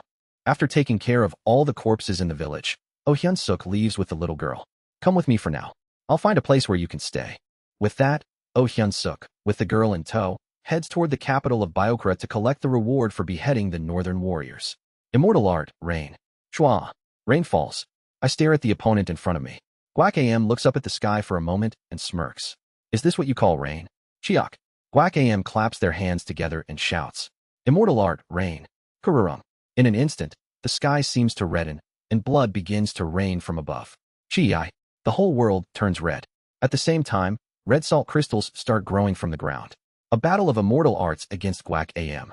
I refuse to back down and raise my hand towards the sky. Immortal Art, clearing, G. Chia. At the same time, the clouds part, and the blood rain stops. But by then, the area is already covered in the salt crystals that Guak AM has created. Immortal Art, cloudiness, Mung. Sha. A foreboding energy bursts forth. In an instant, the red salt crystals start emitting darkness and grow into coral-like forms, blocking out the sunlight. In no time, I find myself trapped in a prison of dark coral. Immortal Art, one of connection, Yi. Chi. However, through my immortal art, the darkness of the coral crystals begins to fade again. Through the gap, sunlight gently shines through and illuminates the surroundings. Immortal Art, crossing, Kirk. Keying. But in the next moment, Guak Am's immortal art presses down on me. Crack. The salt crystals begin to vaporize. The salt transforms into light. A phenomenon just like the salt sea returning dew jade. At the same time, red beams shoot out from the red salt coral crystals, aiming directly at me. Immortal Art, outer diagram, oh. At that moment, the shape of the 8 trigrams forms around me, dispersing the red light in all directions. Immortal Art, inner diagram, Jun. But in the next moment, another 8 trigrams created by Guak Am's immortal art infiltrates my outer trigram. The inner trigram disregards the outer trigram and pulls the beams of light toward me. Flash. In the next moment, my whole body feels like it's being scorched, and I collapse on the spot. Victory AM. In an instant, the traces of immortal arts that had been enveloping me vanish entirely. Chongmon Ryong pats Guak AM on the shoulder and laughs heartily before approaching me. "You've improved a lot. You've gotten quite adept at divination, Busru. It's thanks to the excellent guidance from Master and Senior Brother." I bow my head, recalling the sensations from the immortal arts I just used. Over the past 80 years, I've learned a total of 4 types of immortal arts. The first is Immortal Art Various Omens, Sudru. It consists of the rain, sunlight, heat, cold, wind, and time that correspond to the integration stage formulas. The second is Immortal Art Examination of Doubts, G. Also known as divination, it includes rain, clearing, G. Cloudiness, Mum. One of connection, E. Crossing, Kura. Inner diagram, Jun. And outer diagram, It primarily uses attraction forces to rearrange phenomena. The third immortal art is 5 epochs, 3 spirits, Weisanghe. It involves reading the 5 constellations and gathering the 3 spirits to complete the 8 paths. The fourth immortal art is 8 paths, 1 extreme, Bahda Yiji. This is the completion of the training of immortal arts, uniting the 8 paths and 1 extreme to achieve the 9 palaces and enter true immortal arts. Afterward, by focusing the 5 affairs, Wushur, on the 5 elements, if one enlightens to the principles of the 10 heavenly stems, that is what Chongmon Ryan calls the final stage of training. Up until now, I've taught you the training method up to the 8 paths and 1 extreme. You've learned everything up to the immortal art examination of doubts. Although you still lose to AM, you've at least learned how to use your strength in your own way. You could say you've grasped the basics. Thank you. In fact, you could say that you've learned everything I have to teach you. The rest of your training can be done on your own, outside, no? I flinch in surprise and look at Chongman Ryan. He smirks and says, "What? Did you think I wouldn't know? I've long been aware that you're someone who came from outside. I am sorry for not telling you until now." Haha, it's fine. He laughs heartily and pats me on the shoulder. According to old records, there are occasionally people who come from the world of outside. And there are frequent mentions that people from the outside world do not age, even after decades. He looks at my face. I've heard that people from outside have much longer lifespans than we do and that they age thousands, even tens of thousands, of times slower. You and your fellow companions haven't aged in the 90 years you've been here, so I figured you were from the outside. Also, from the way you sometimes ask questions and the way you speak, it's clear you aren't a person of this world and are someone who must eventually leave. I see. Indeed, I've been aware that I don't age. It's not just me. My other comrades also haven't been aging. They still haven't recovered their memories, so they don't know why, but I have a general idea.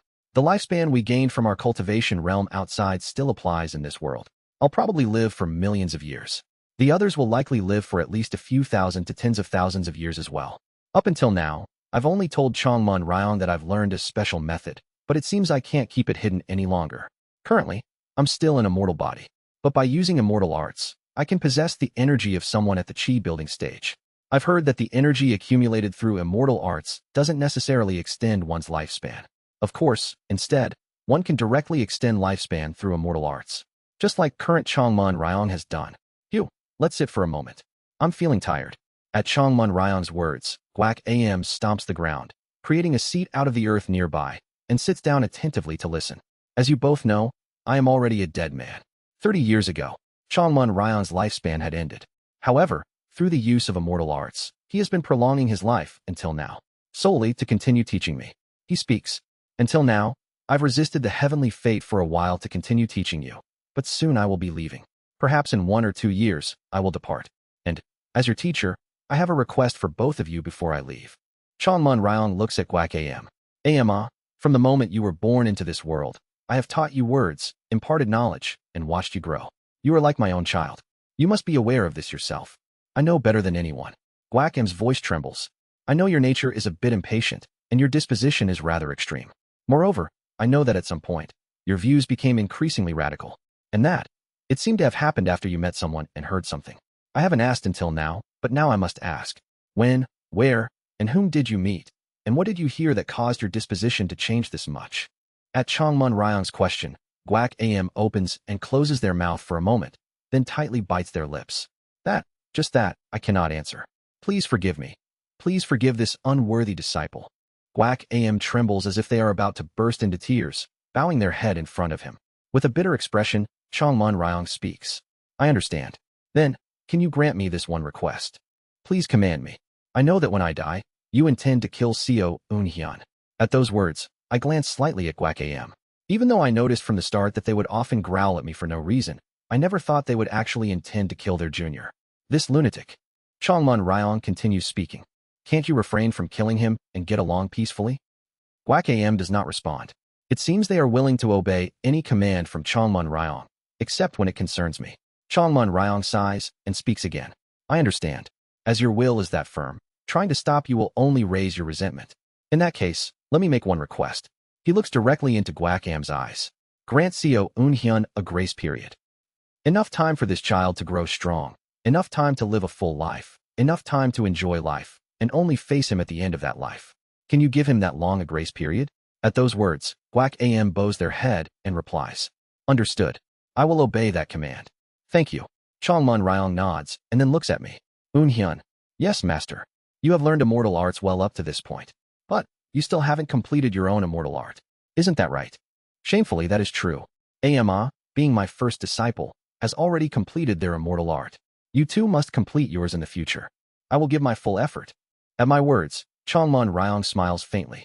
Effort alone won't be enough. Pardon. I look up at him, thinking I misheard.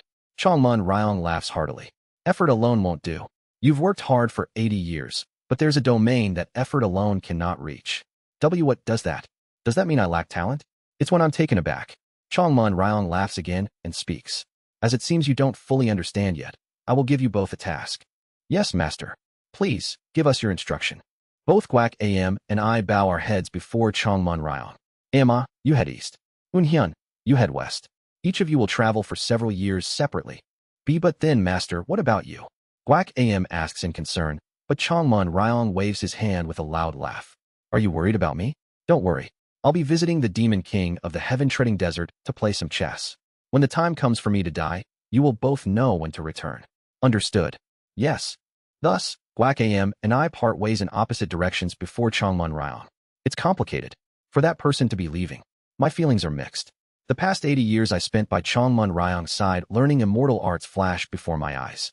Well, I had expected this since 30 years ago. In fact, Chongmun Ryong had died 30 years ago. He is merely holding on through immortal arts.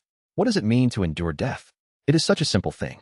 In the cycle, I learned cultivation for the first time under Chongmun Ryong, when I bowed to him 10 times. At that time, just as I forced my heart to beat and endure death, Chongmun Ryong, too, is currently using immortal arts to forcibly stave off death. Come to think of it, did surviving beyond my natural lifespan back then also count as a form of immortal arts? Lost in thought, I use the ground shrinking technique and arrive at White Lotus Valley in Clear River County. I have arrived. Clear River County, White Lotus Valley. Inside a small village there, I enter a small tile-roofed house. Ah, you've returned. Kim Yun runs up to me and greets me in a low voice. I also ask in a low voice, is she sleeping right now? Ah, she just woke up. She's still a bit drowsy. Together with Kim Yun, I quietly enter the inner room. There, an elderly woman, gracefully aged, lies in bed wearing a pure white garment. Ah, you've come. She welcomes us warmly. It's been a while, Master Seo. Has it been a month? It's been a year since I last visited. How is your health these days, miss? Ho-ho, miss, you say? You embarrass me. Just call me Granny Beck. Oh. TL. In Korean, it says papa, pa, which is a way to describe someone with whitening hair. Granny, huh? You look just like you used to. I chuckle and stroke her hair. The one who calls herself Granny Beck is none other than Beck Ran. In other words, she is Bu Qianghua. My body isn't what it used to be. But though I don't have much vitality left, maybe it's still circulating well, as I'll probably live a few more years before dying. Please don't say such things, Mississippi. Beck Ran glances back and forth at me, and Kim Yun with a contented expression. Lately, I've been having a dream. A dream? Yes. In the dream, I am young again, living for hundreds of years, and traveling together with you two masters. We create a fleet and conquer the world, gain many comrades, lose them all to a monster in an instant, and move from place to place conducting research. It's a fun dream. It seems the dream she speaks of is her life as Bu Qianghua. I suddenly take Beck Ran's hand and ask, by any chance, is that the kind of life you wish for? If she desires it, after Beck Ran passes away, I will do whatever it takes to bring her soul back to the outside. However, Beck Ran shakes her head. It's fine. The life inside that dream was certainly enjoyable, but there were also moments when it was too difficult. Especially that dreadful bird I saw again and again in the dream within the dream. I never want to be crushed by that bird again. Oh. In any case, thank you for keeping this old woman company, for visiting so often and taking care of me, masters. With a faint smile, Beck Ran holds my and Kim Yun's hands. They say the older you get, the less you sleep, but this old granny gets sleepier as I age. I'm sorry I can't properly greet you, like I used to. After finishing her words, she smiles faintly and falls asleep just like that. It seems she has quickly fallen into a deep dream. Qianghua will die in 6 or 7 years. Kim Yun says.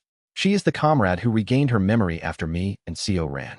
In these 90 years, the only ones who have regained their awareness and memories are me, Seo Ran, and Kim Yun. When that time comes, will I be able to see her off properly? Well, there is one thing I am sure of. What is it? I look at the dreaming Beck Ran. I recall the teachings Chongmun Ryong imparted to me. Immortal arts are something anyone can use. It is an authority everyone wields from the moment they are born. Everything, from the act of breathing to the ability to see light, all of it is a form of immortal arts. However, most people keep immortal arts confined within their bodies, and few bring it out into the world to unfold. That's why you must never grow arrogant just because you've learned immortal arts. It won't be easy, but always remember, all life in this world carries the immortal art called life. Therefore, all life in this world exists for a reason. Every living being has a reason and a purpose for existence, and we call that fate. As I leave her room, I think to myself, her dream is no ordinary dream. It is a dream connected to us, and it is becoming more vivid near us. If that's the case, perhaps Beck Ran's dream exists to be conveyed to us. Someday, when she tells us the conclusion of that dream, she will be able to leave in complete peace. I hope so.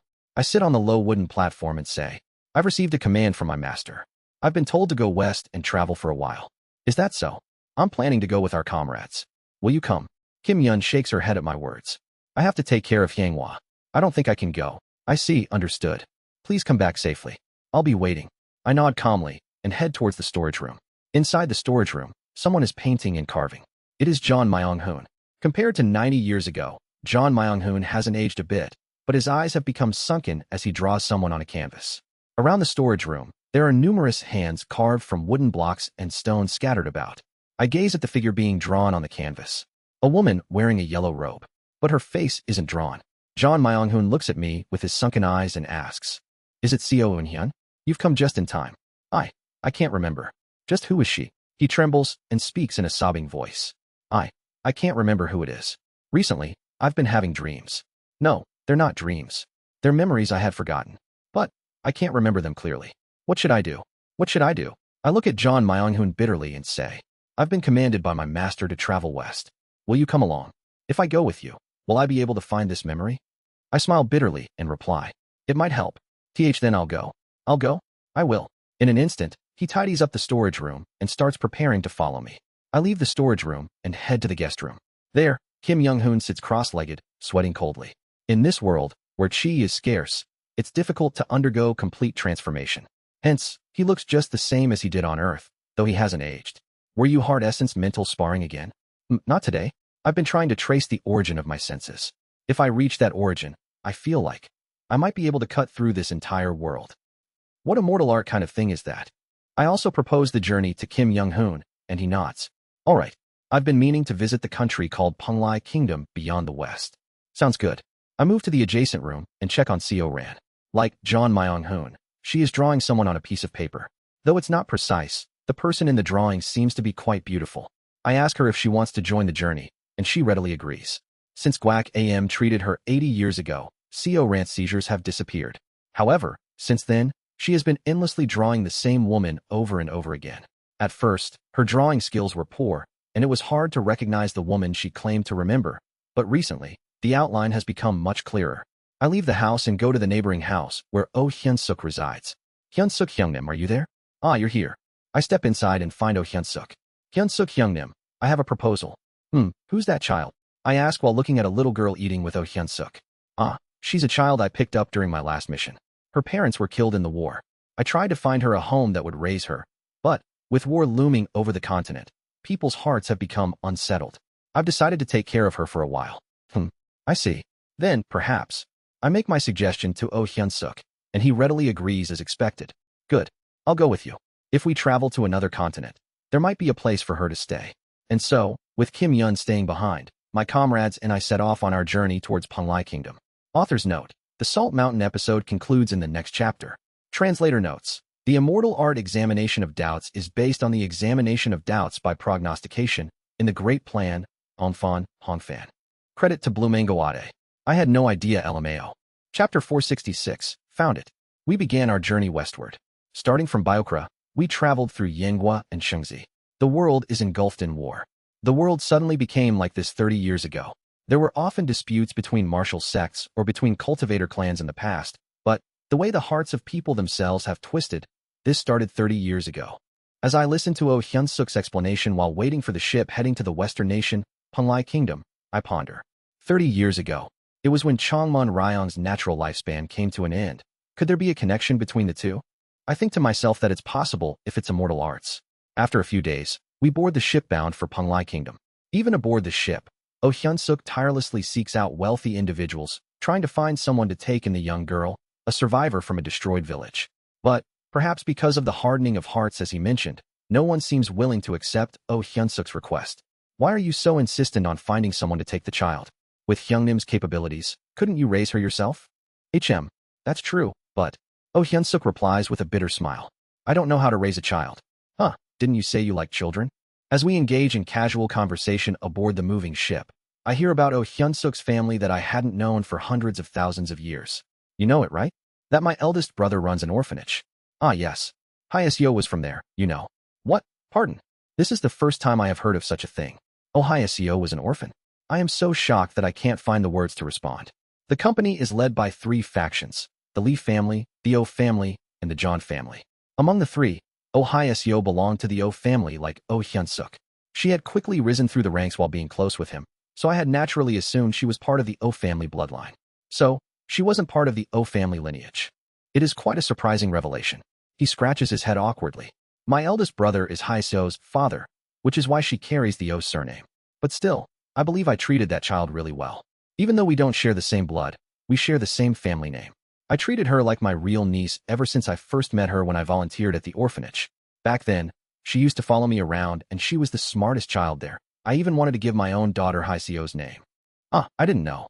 It seems the reason Oh Hyeseo referred to Oh Hyun-suk as her youngest uncle was because of this connection. Well, it's not something I went around bragging. It's not exactly the kind of thing you boast about. Anyway, what I'm trying to say is, I wouldn't make a good father. He scratches his head again. The real good father is my eldest brother. I'm just the guy who played the gang leader in front of the orphanage kids. No, actually, as much as I grew up watching my eldest brother run the orphanage, I can't help but treat that girl the same way I treated the other orphans. He smiles bitterly. For that child as an orphan, I can be a guardian. But I can't become a father like my eldest brother. That's my limit. So, I'm going to find that child good parents. Better than me, that is. In a time of war like this, where would you find better parents than yourself? The words rise to the tip of my tongue, but I don't speak them aloud. Thus, after hearing Oh Hyun-suk's concerns and exchanging various conversations with our comrades, we finally arrive at Penglai Kingdom. Upon arriving in Penglai Kingdom, we explore various parts of the world. John Myung-hoon seems to be gradually recovering his memories along the journey, while Seo Ran appears increasingly displeased for some reason. Penglai Kingdom hasn't changed from before. No, it's as if the history of the time we entered the last time is still intact. Stories of how the king of demon spirits Seo Eun-hyun had invaded the royal family of Penglai Kingdom and caused havoc are widely known. Oh Hyun-suk continues his attempts to arrange for the girl's adoption with various Penglai nobles, but he fails time and time again. Meanwhile, Kim Young-hoon steadily sharpens his senses. And so, after 3 months of staying in Penglai Kingdom, you need to come with us for a moment. What is going on? A high-ranking individual from Penglai wishes to meet the distinguished persons. Suddenly, we are led somewhere by government soldiers dispatched from the royal court. And the place is familiar. The capital city of Penglai Kingdom. The city beneath the massive salt mountain. Who is the person that wishes to see us? I ask them, but they don't provide any answers, merely leading the palanquin, carrying us up the salt mountain in silence. However, I have a feeling I know who it is that wants to see us. After a while, at the upper part of the salt mountain in Penglai Kingdom, we arrive at the palace of the royal family of Penglai Kingdom and are escorted somewhere by the palace guards. It's a familiar place. Her Majesty the Queen has arrived. We are moved to a guest chamber in the palace, where we await the Queen. His Highness, the Prince Consort, has also arrived. The Queen of Penglai Kingdom and someone called the Prince Consort enter the guest chamber where we are. Everyone, show your respect. Enough, enough. Leave us. These are my friends. Just for today, I wish to be free of formalities for a while. Yes, Your Majesty. The palace guards leave the room, and I find myself facing my old friends for the first time in hundreds of years. It's been a while, Yukio. Have you been well? Yes, thanks to the cult leader's help. Baekrin also seems to be doing well. Haha, indeed.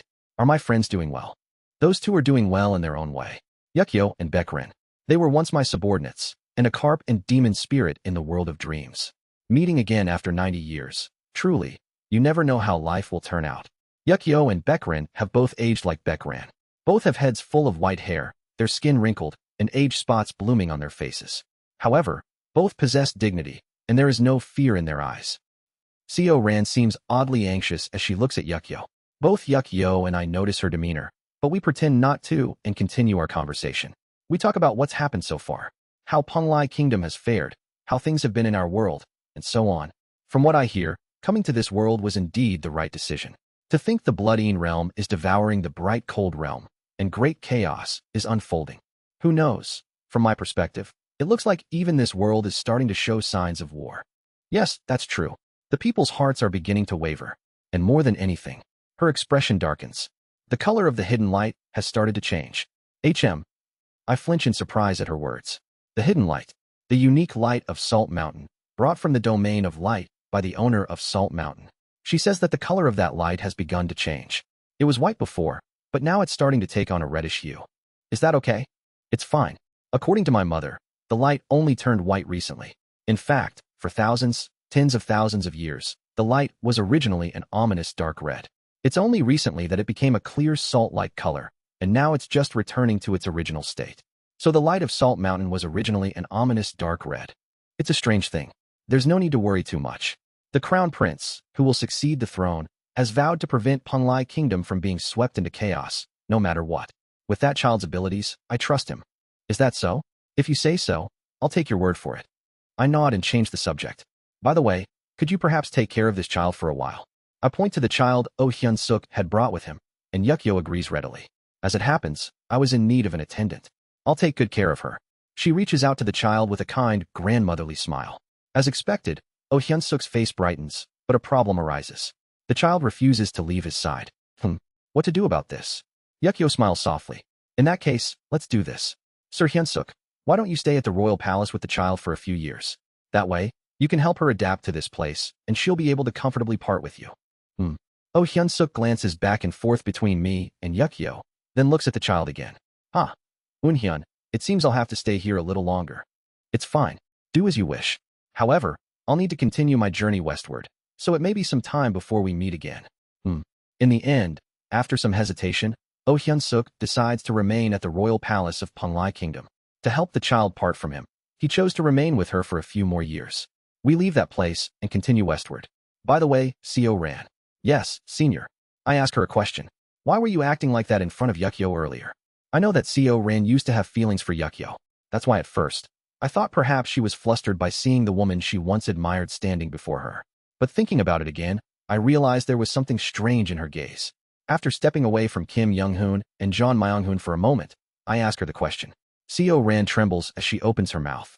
It's because I find myself so ugly. I am startled by her following words. I wish for her to be unhappy. What? When I first saw her, for some reason, I felt drawn to Yukyo. There was an inexplicable sense of kinship. A woman with a temperament like an isolated island, completely cut off from the entire world. Even before she had the sea dragon true blood, it was that unique temperament that drew me in. Seo Ran continues her explanation. But later, after meeting her again, I found out that she actually wanted to return to her hometown. From that moment, I somehow started to hate Yukyo. Covering her face with her hands, she speaks. I thought it would be great if she couldn't return to her hometown. When I heard she was captured by a man claiming to be her father and imprisoned, I felt strangely happy, because she wouldn't be able to return to her hometown. But eventually, on that day when all our comrades were killed by the being known as the Mountain God, she returned here with Baek Rin. From that day on, the eyes visible between her fingers are bloodshot. An inexplicable hatred glimmers in her gaze. I wanted Yukyo to be utterly unhappy, that the world she believed to be real is actually a dream, and that she had been trapped in the dream for her entire life, living while seeing only illusions. I wished that one day she would realize this and become unhappy. But I finally understood after seeing her today. Yukyo, she, has been living her entire life happily in this world. I find my own ugliness unbearable. I don't understand why. Why does the happiness of someone I like fill me with such disgust, such hatred? Why do I wish for her to be unhappy? This heart of mine, it's so ugly and repulsive. I feel like hanging myself and ending it all. This is the first time I'm hearing about such inner thoughts from Seo Ran. To me, Seo Ran has always been the half-human, half-dragon who sacrificed her life for her friend, me, served her master Song Jin with utmost devotion, and longed for her mother. To see such a Seo Ran, harboring such jealousy and hatred towards someone, and at the same time, blaming herself is almost a first for me. What should I say? After thinking for a moment, I silently embraced her. That can happen. You can hate and despise someone. I also have people I deeply detest and despise. For example, Yuan Li, Seo Huiol, and the Mountain God. Those three are people I can never forgive in my heart. And that's fine. It's not your fault. Seo Ran starts to cry. It's okay to blame yourself. It's okay to feel hatred. But before all that, don't forget that I'm by your side. What am I, that senior is doing this for me? What else? Are you not my friend? I pat Seo Ran's shoulder and smile. Wiping her tears, she speaks with a somewhat lightened expression. Thank you for saying that. Isn't that what friends are for? I can always comfort you, so do not worry. Why do I keep meeting Chongmun Ryong, Seo Ran, and others who change every lifetime and try to maintain my relationships with them? The reason is simple. It's a truth I realized through repentant enlightenment under Chongmun Ryong. A heart once exchanged remains within me. And even if the person I meet again is someone different, even if they have no prior connection with me, if they are a person I can exchange hearts with, it's simply forging a connection again. And even if the people I meet again in the next life have become complete strangers, they are just people with whom I can share my heart with. With that, as I listen to Co rant's hidden emotions, I continue heading west. About 2 years pass. On the day marking our 92nd year in this world, I look far to the east. The time has come for Changman Rao to go. Something has come up with my master, so I will be leaving for a bit. I am enjoying a game of mahjong with my comrades in a country west of Penglai Kingdom when I hear the will of Changman Rao calling me from afar, and I rise from my seat. All right, go ahead. After getting permission from my comrades, I immediately use the ground shrinking technique through immortal arts and instantly traverse Penglai Kingdom, Shengzi, Yanghua, Biokra, and finally reach the heaven-treading desert. Padat, the center of the heaven-treading desert, the place where Ascension Path is located, also called Ascension Forest. At its center, I head to the place where the Ascension Gate used to open within the original head realm, where a large shrine has now been built. In front of the shrine, Guak Am is sitting in lotus position. Senior brother, has the time come for Master to go? Is Master inside? It's when I hurriedly try to enter the shrine. Chiak, Guak Am moves their massive body, blocking my entry into the shrine. Senior brother? I told you not to call me senior brother.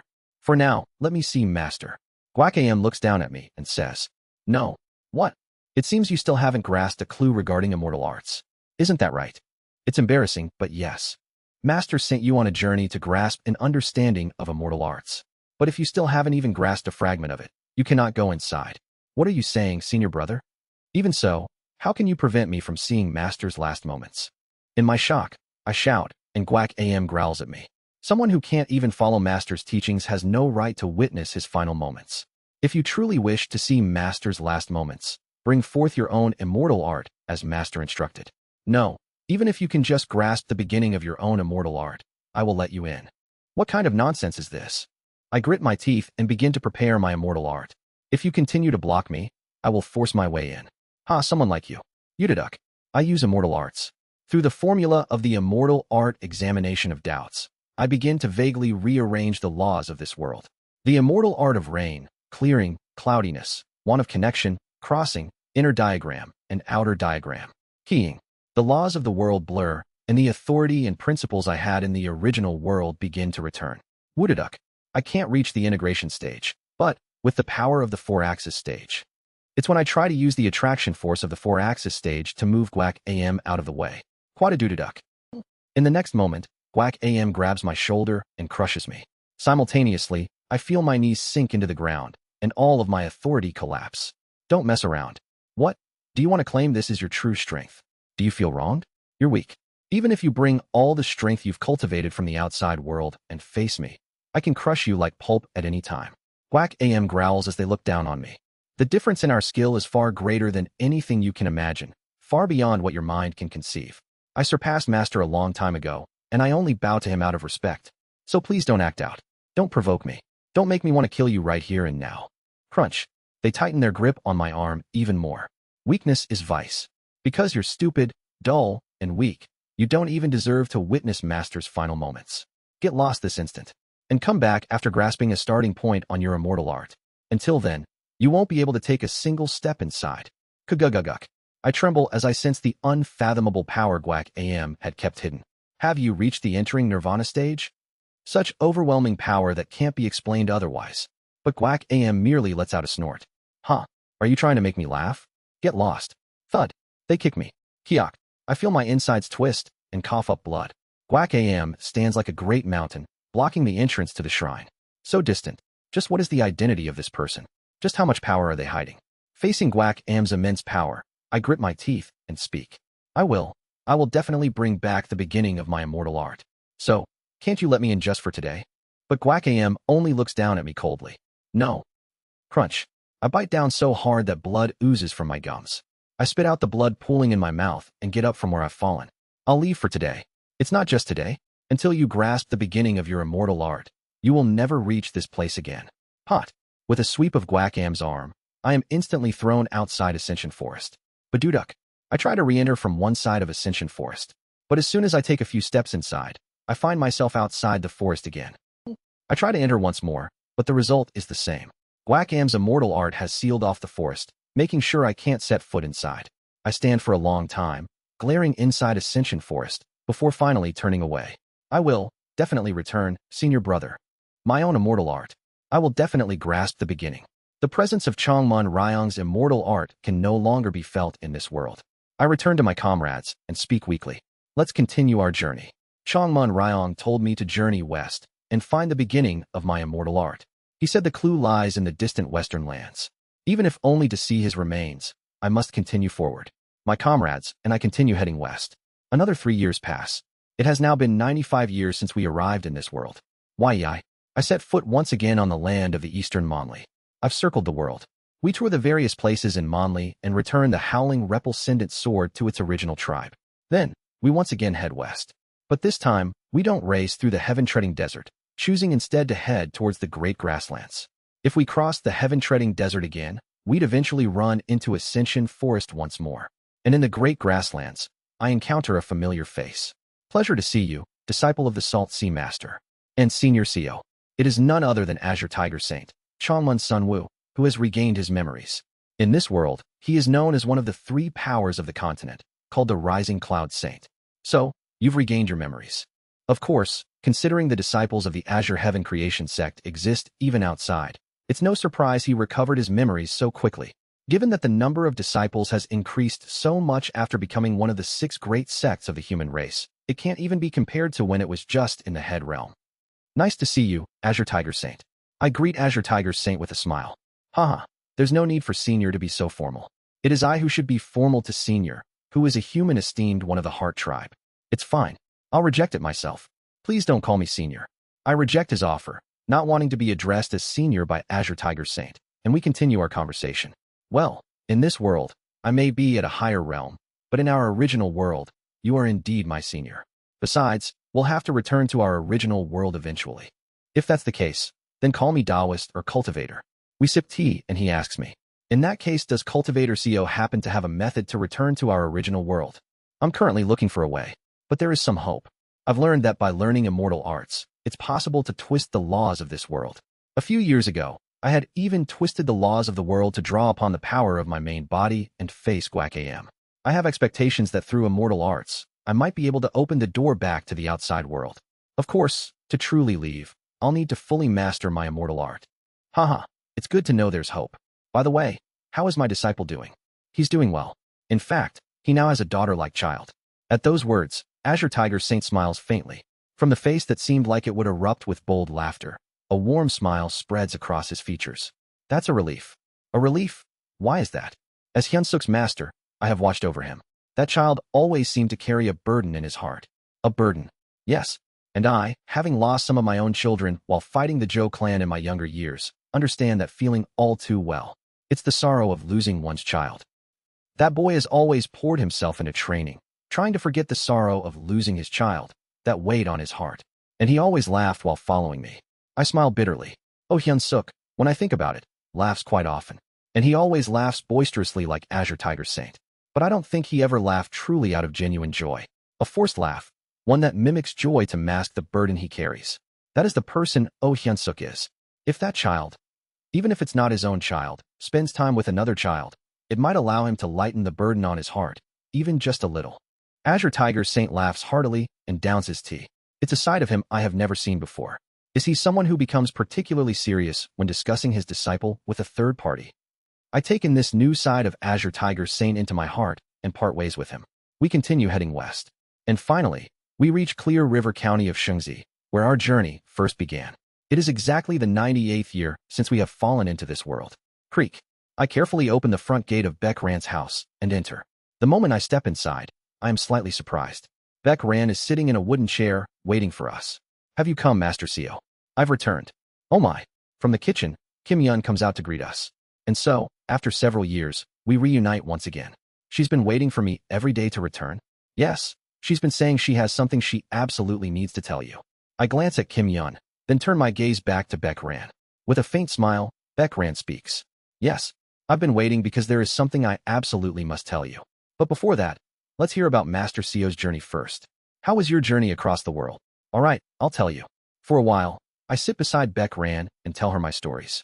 Stories about the various places in this world. At the same time, memories of that time flash before my eyes. The memory of the day I toured the western end of the head realm with Buk Hianghua.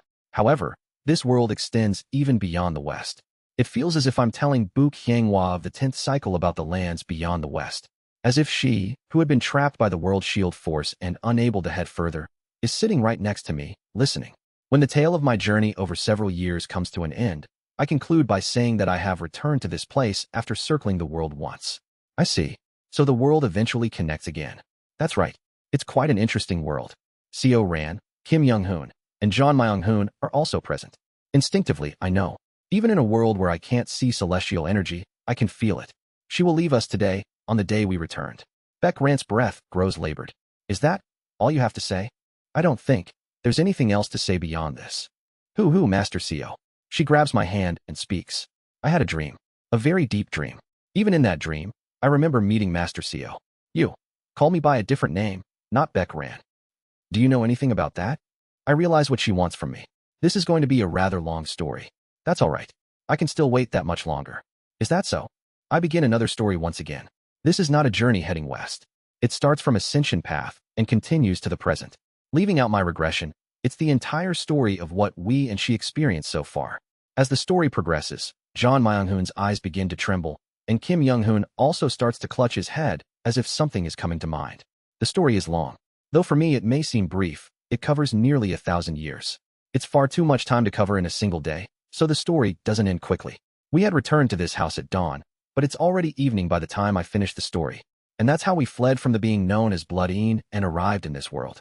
That is the end of the tale from that dream world. I see, thank you. Beckran closes her eyes and smiles. So that world really existed, didn't it? In a way, yes. In that case, I should tell you this. She opens her eyes again. Her gaze shines brighter than any I've seen before.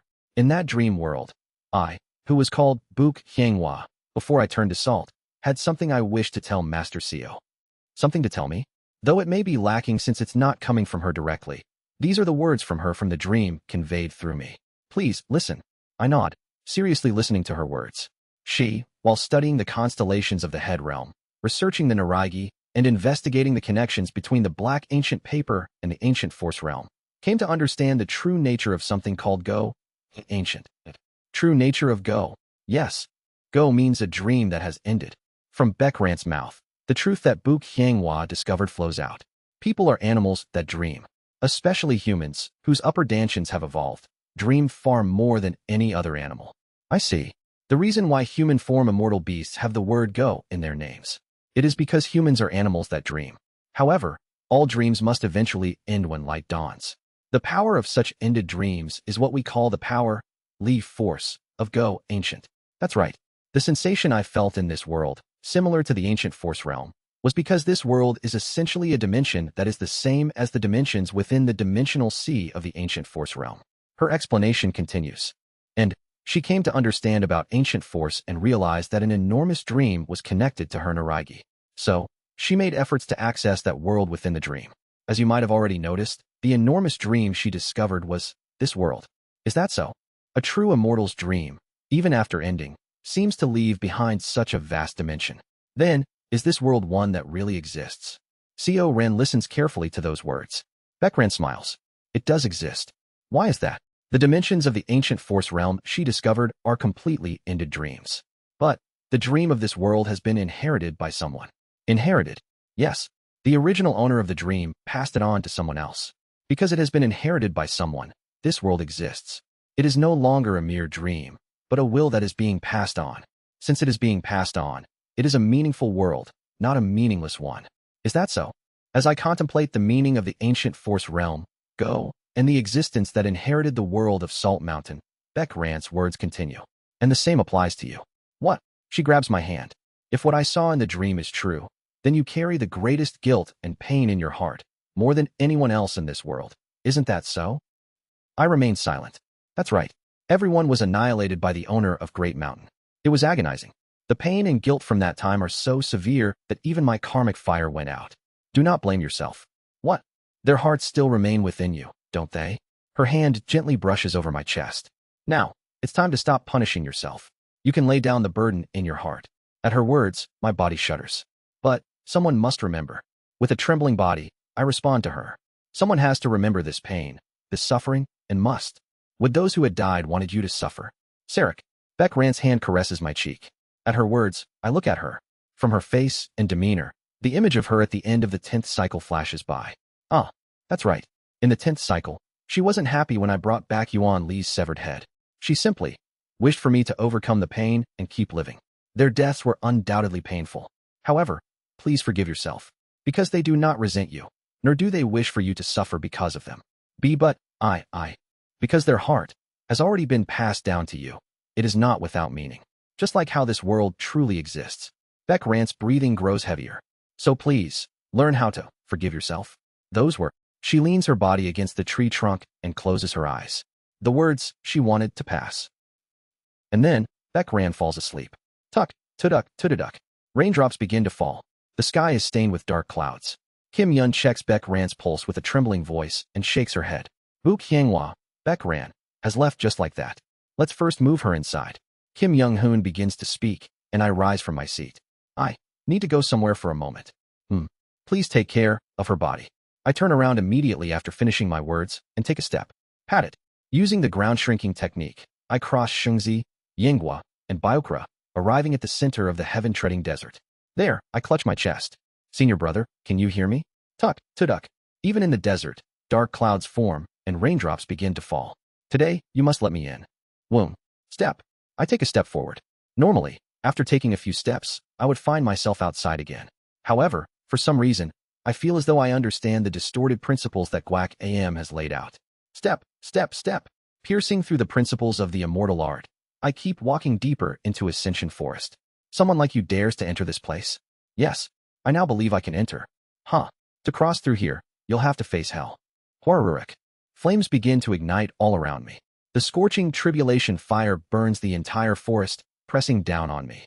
Soon, the surroundings transform into a burning hellscape, with smoke rising all around. Everywhere turns to charcoal, reduced to ashes. I continue to cross through the fiery hell. Pasisasasa. At some point, all of Ascension Forest has burned down, and the surrounding area has transformed into a desert. In that moment, I realize, this desert, it's not just an ordinary desert. It's a familiar one, but it's not the heaven-treading desert. This place is, yes, it is the yet unnamed integrated Tao domain of mine, the manifestation of the great desert to Dead Sea, an endless desert world. Guac Am's immortal art has thrust me into my own desert. Warwick. I brush against the scorching tribulation fire. This tribulation fire is the product of my own guilt. Monsters made of charcoal wail and agony from all directions. Those monsters are my own pain. Step, step. Please let me in. This junior brother has grasped the beginning of his immortal art. I begin walking through the desert, paying no mind to any of it. Master said that immortal arts is the act of twisting the world with the heart. Until now, I've been learning basic immortal arts while steadily building my understanding of it. Warurek. The tribulation fire grows even hotter. And until now, I have wandered the world, wondering what stronger immortal arts are like and what kind of immortal art would suit me best. Warurek. The heat of the tribulation fire reaches its peak, and the world seems to turn white for a moment. At the same time, the desert begins to melt. The charcoal monsters begin to condense. I have pondered about what I could do to not lose anything anymore, about what I could do to protect what is precious to me. But it is only today that I understand. The words Buk Hianghua passed to me through Beck Ran. Forgive yourself. The words that Azure Tiger Saint Sutley passed to me, as if speaking to Oh Hyunsuk. Lay down the burdens of your heart. The clue that Chongmun Ryong had given me. Effort alone won't do. Tuck, tuduk, tudududuk. Swa. Raindrops begin to fall. As rain pours down on the endless desert, the heat of the desert cools. Thud, thud, thud, thud. My body starts to grow larger. As immortal arts twists the principles of the world, the true form of my body begins to reveal itself. A monster with 21 heads. That monster splits into 22 parts. They are 21 corpses and myself. The corpse of the 0th cycle smiles faintly. I nod my head. The flesh of the corpse starts to reform, and color begins to return. The me of the 0th cycle walks towards me. Surik. The me of the 0th cycle merges with the me of the present. Following that, the me of the first cycle revives and overlaps with me. The me of each subsequent cycle walks towards me and merges. The traces of my 21 lives are returning to my embrace. The body that had definitely taken on the form of a monster is now returning to the form of the human Seo Unhyan. At the same time, as the rainwater cools the desert, another sight begins to reveal itself. It is an endless expanse of glass, lili, mountains, and seas. TL. The Korean word for glass can also mean lapis lazuli, being me. The charcoal monsters condense and turn into diamonds, and the desert sands melt and cool, forming a glass sea of trees. The burning desert transforms into a forest of glass. Then, my 21 corpses revive and overlap with myself. In the end, in obtaining one's own immortal art, while effort is important, isn't it also necessary to look into one's own heart? The moment the glass forest is completed, I pass through the glass forest once more, arriving at the very center of Ascension Forest. Before the shrine of the Salt Sea Master, I have grasped the starting point of my immortal art.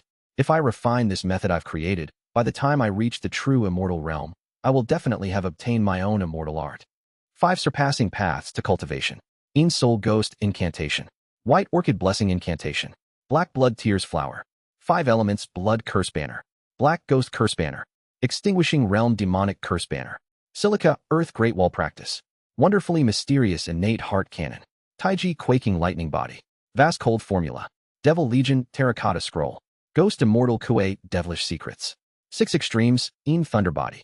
Summoning Wind Dragon Transformation. Azure Spirit Starlight Quintessence Great Method. Great Mountain Splitting Emperor Technique. Mysterious Bizarre Goo Spirit Sealing Bodkin Dragon Form Disguise Method. Hidden Consciousness Technique. Flower Soul Filling the Heavens. Extinguishing Divine Tribulating Heavens Technique. And the Canvas of Myriad Forms and Connections. 1,000 Lusters to Forest Sea. Great Desert to Dead Sea. All the methods I've learned and seen so far are fully melted and integrated, forming the potential for my own immortal art. Crystal Glass to Treading Sea, Bull Yi Dog Pai Chung. Seo Un Hyun's innate true method. Crystal Glass to Treading Sea. This is the answer I present regarding my own immortal art. That should do it, right? I'm going in. I walk straight towards the shrine that no one is guarding. Guac AM doesn't particularly stop me. Inside the shrine, at last, I can see the last moments of Changmun Ryan. He is sitting in a lotus position, his eyes closed. His corpse is still clean, as if he just died moments ago. Had I not sensed the absence of life, I would have thought he was still alive. Master, I stare blankly at Changmun Ryan for a moment. And then, I bow. Once, twice, thrice, 9 times. And finally, when I give the 10th bow, pot, a pure white radiance bursts forth from Changmun Ryan's body. I take a sharp breath. It's Changmun Ryan's soul.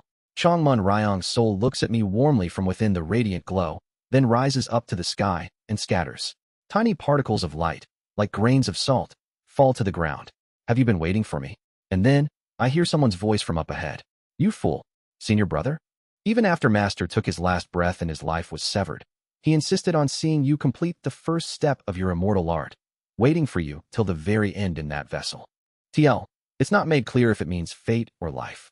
I look ahead, into the darkness of the shrine. There stands Guac AM. I blink my eyes. Guac AM's appearance is one I'm seeing for the first time. They are no longer dressed in their usual rags and bandages, but in a deep, dark red robe. The robe is covered with the faces of countless screaming humans.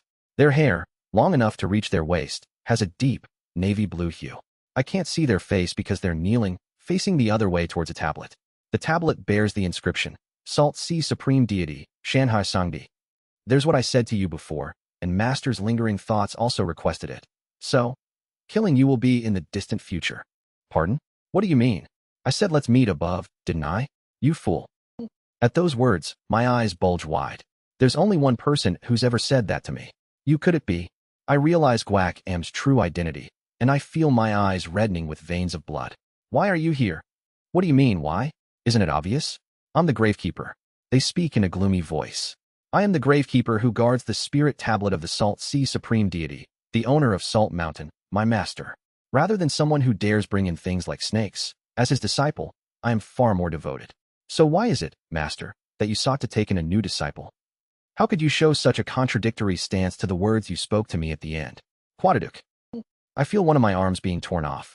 The bracelet Hong Fan gave me rolls on the ground along with my arm, then instantly turns into red salt. Now Scram, you've learned everything there is to learn. Next time you come to the spirit tablet, don't rely on artifacts for shortcuts. Come with your own strength. I will face you then. TSTSTSTSTSTSTS. The space around me begins to distort. The entire world becomes blurry.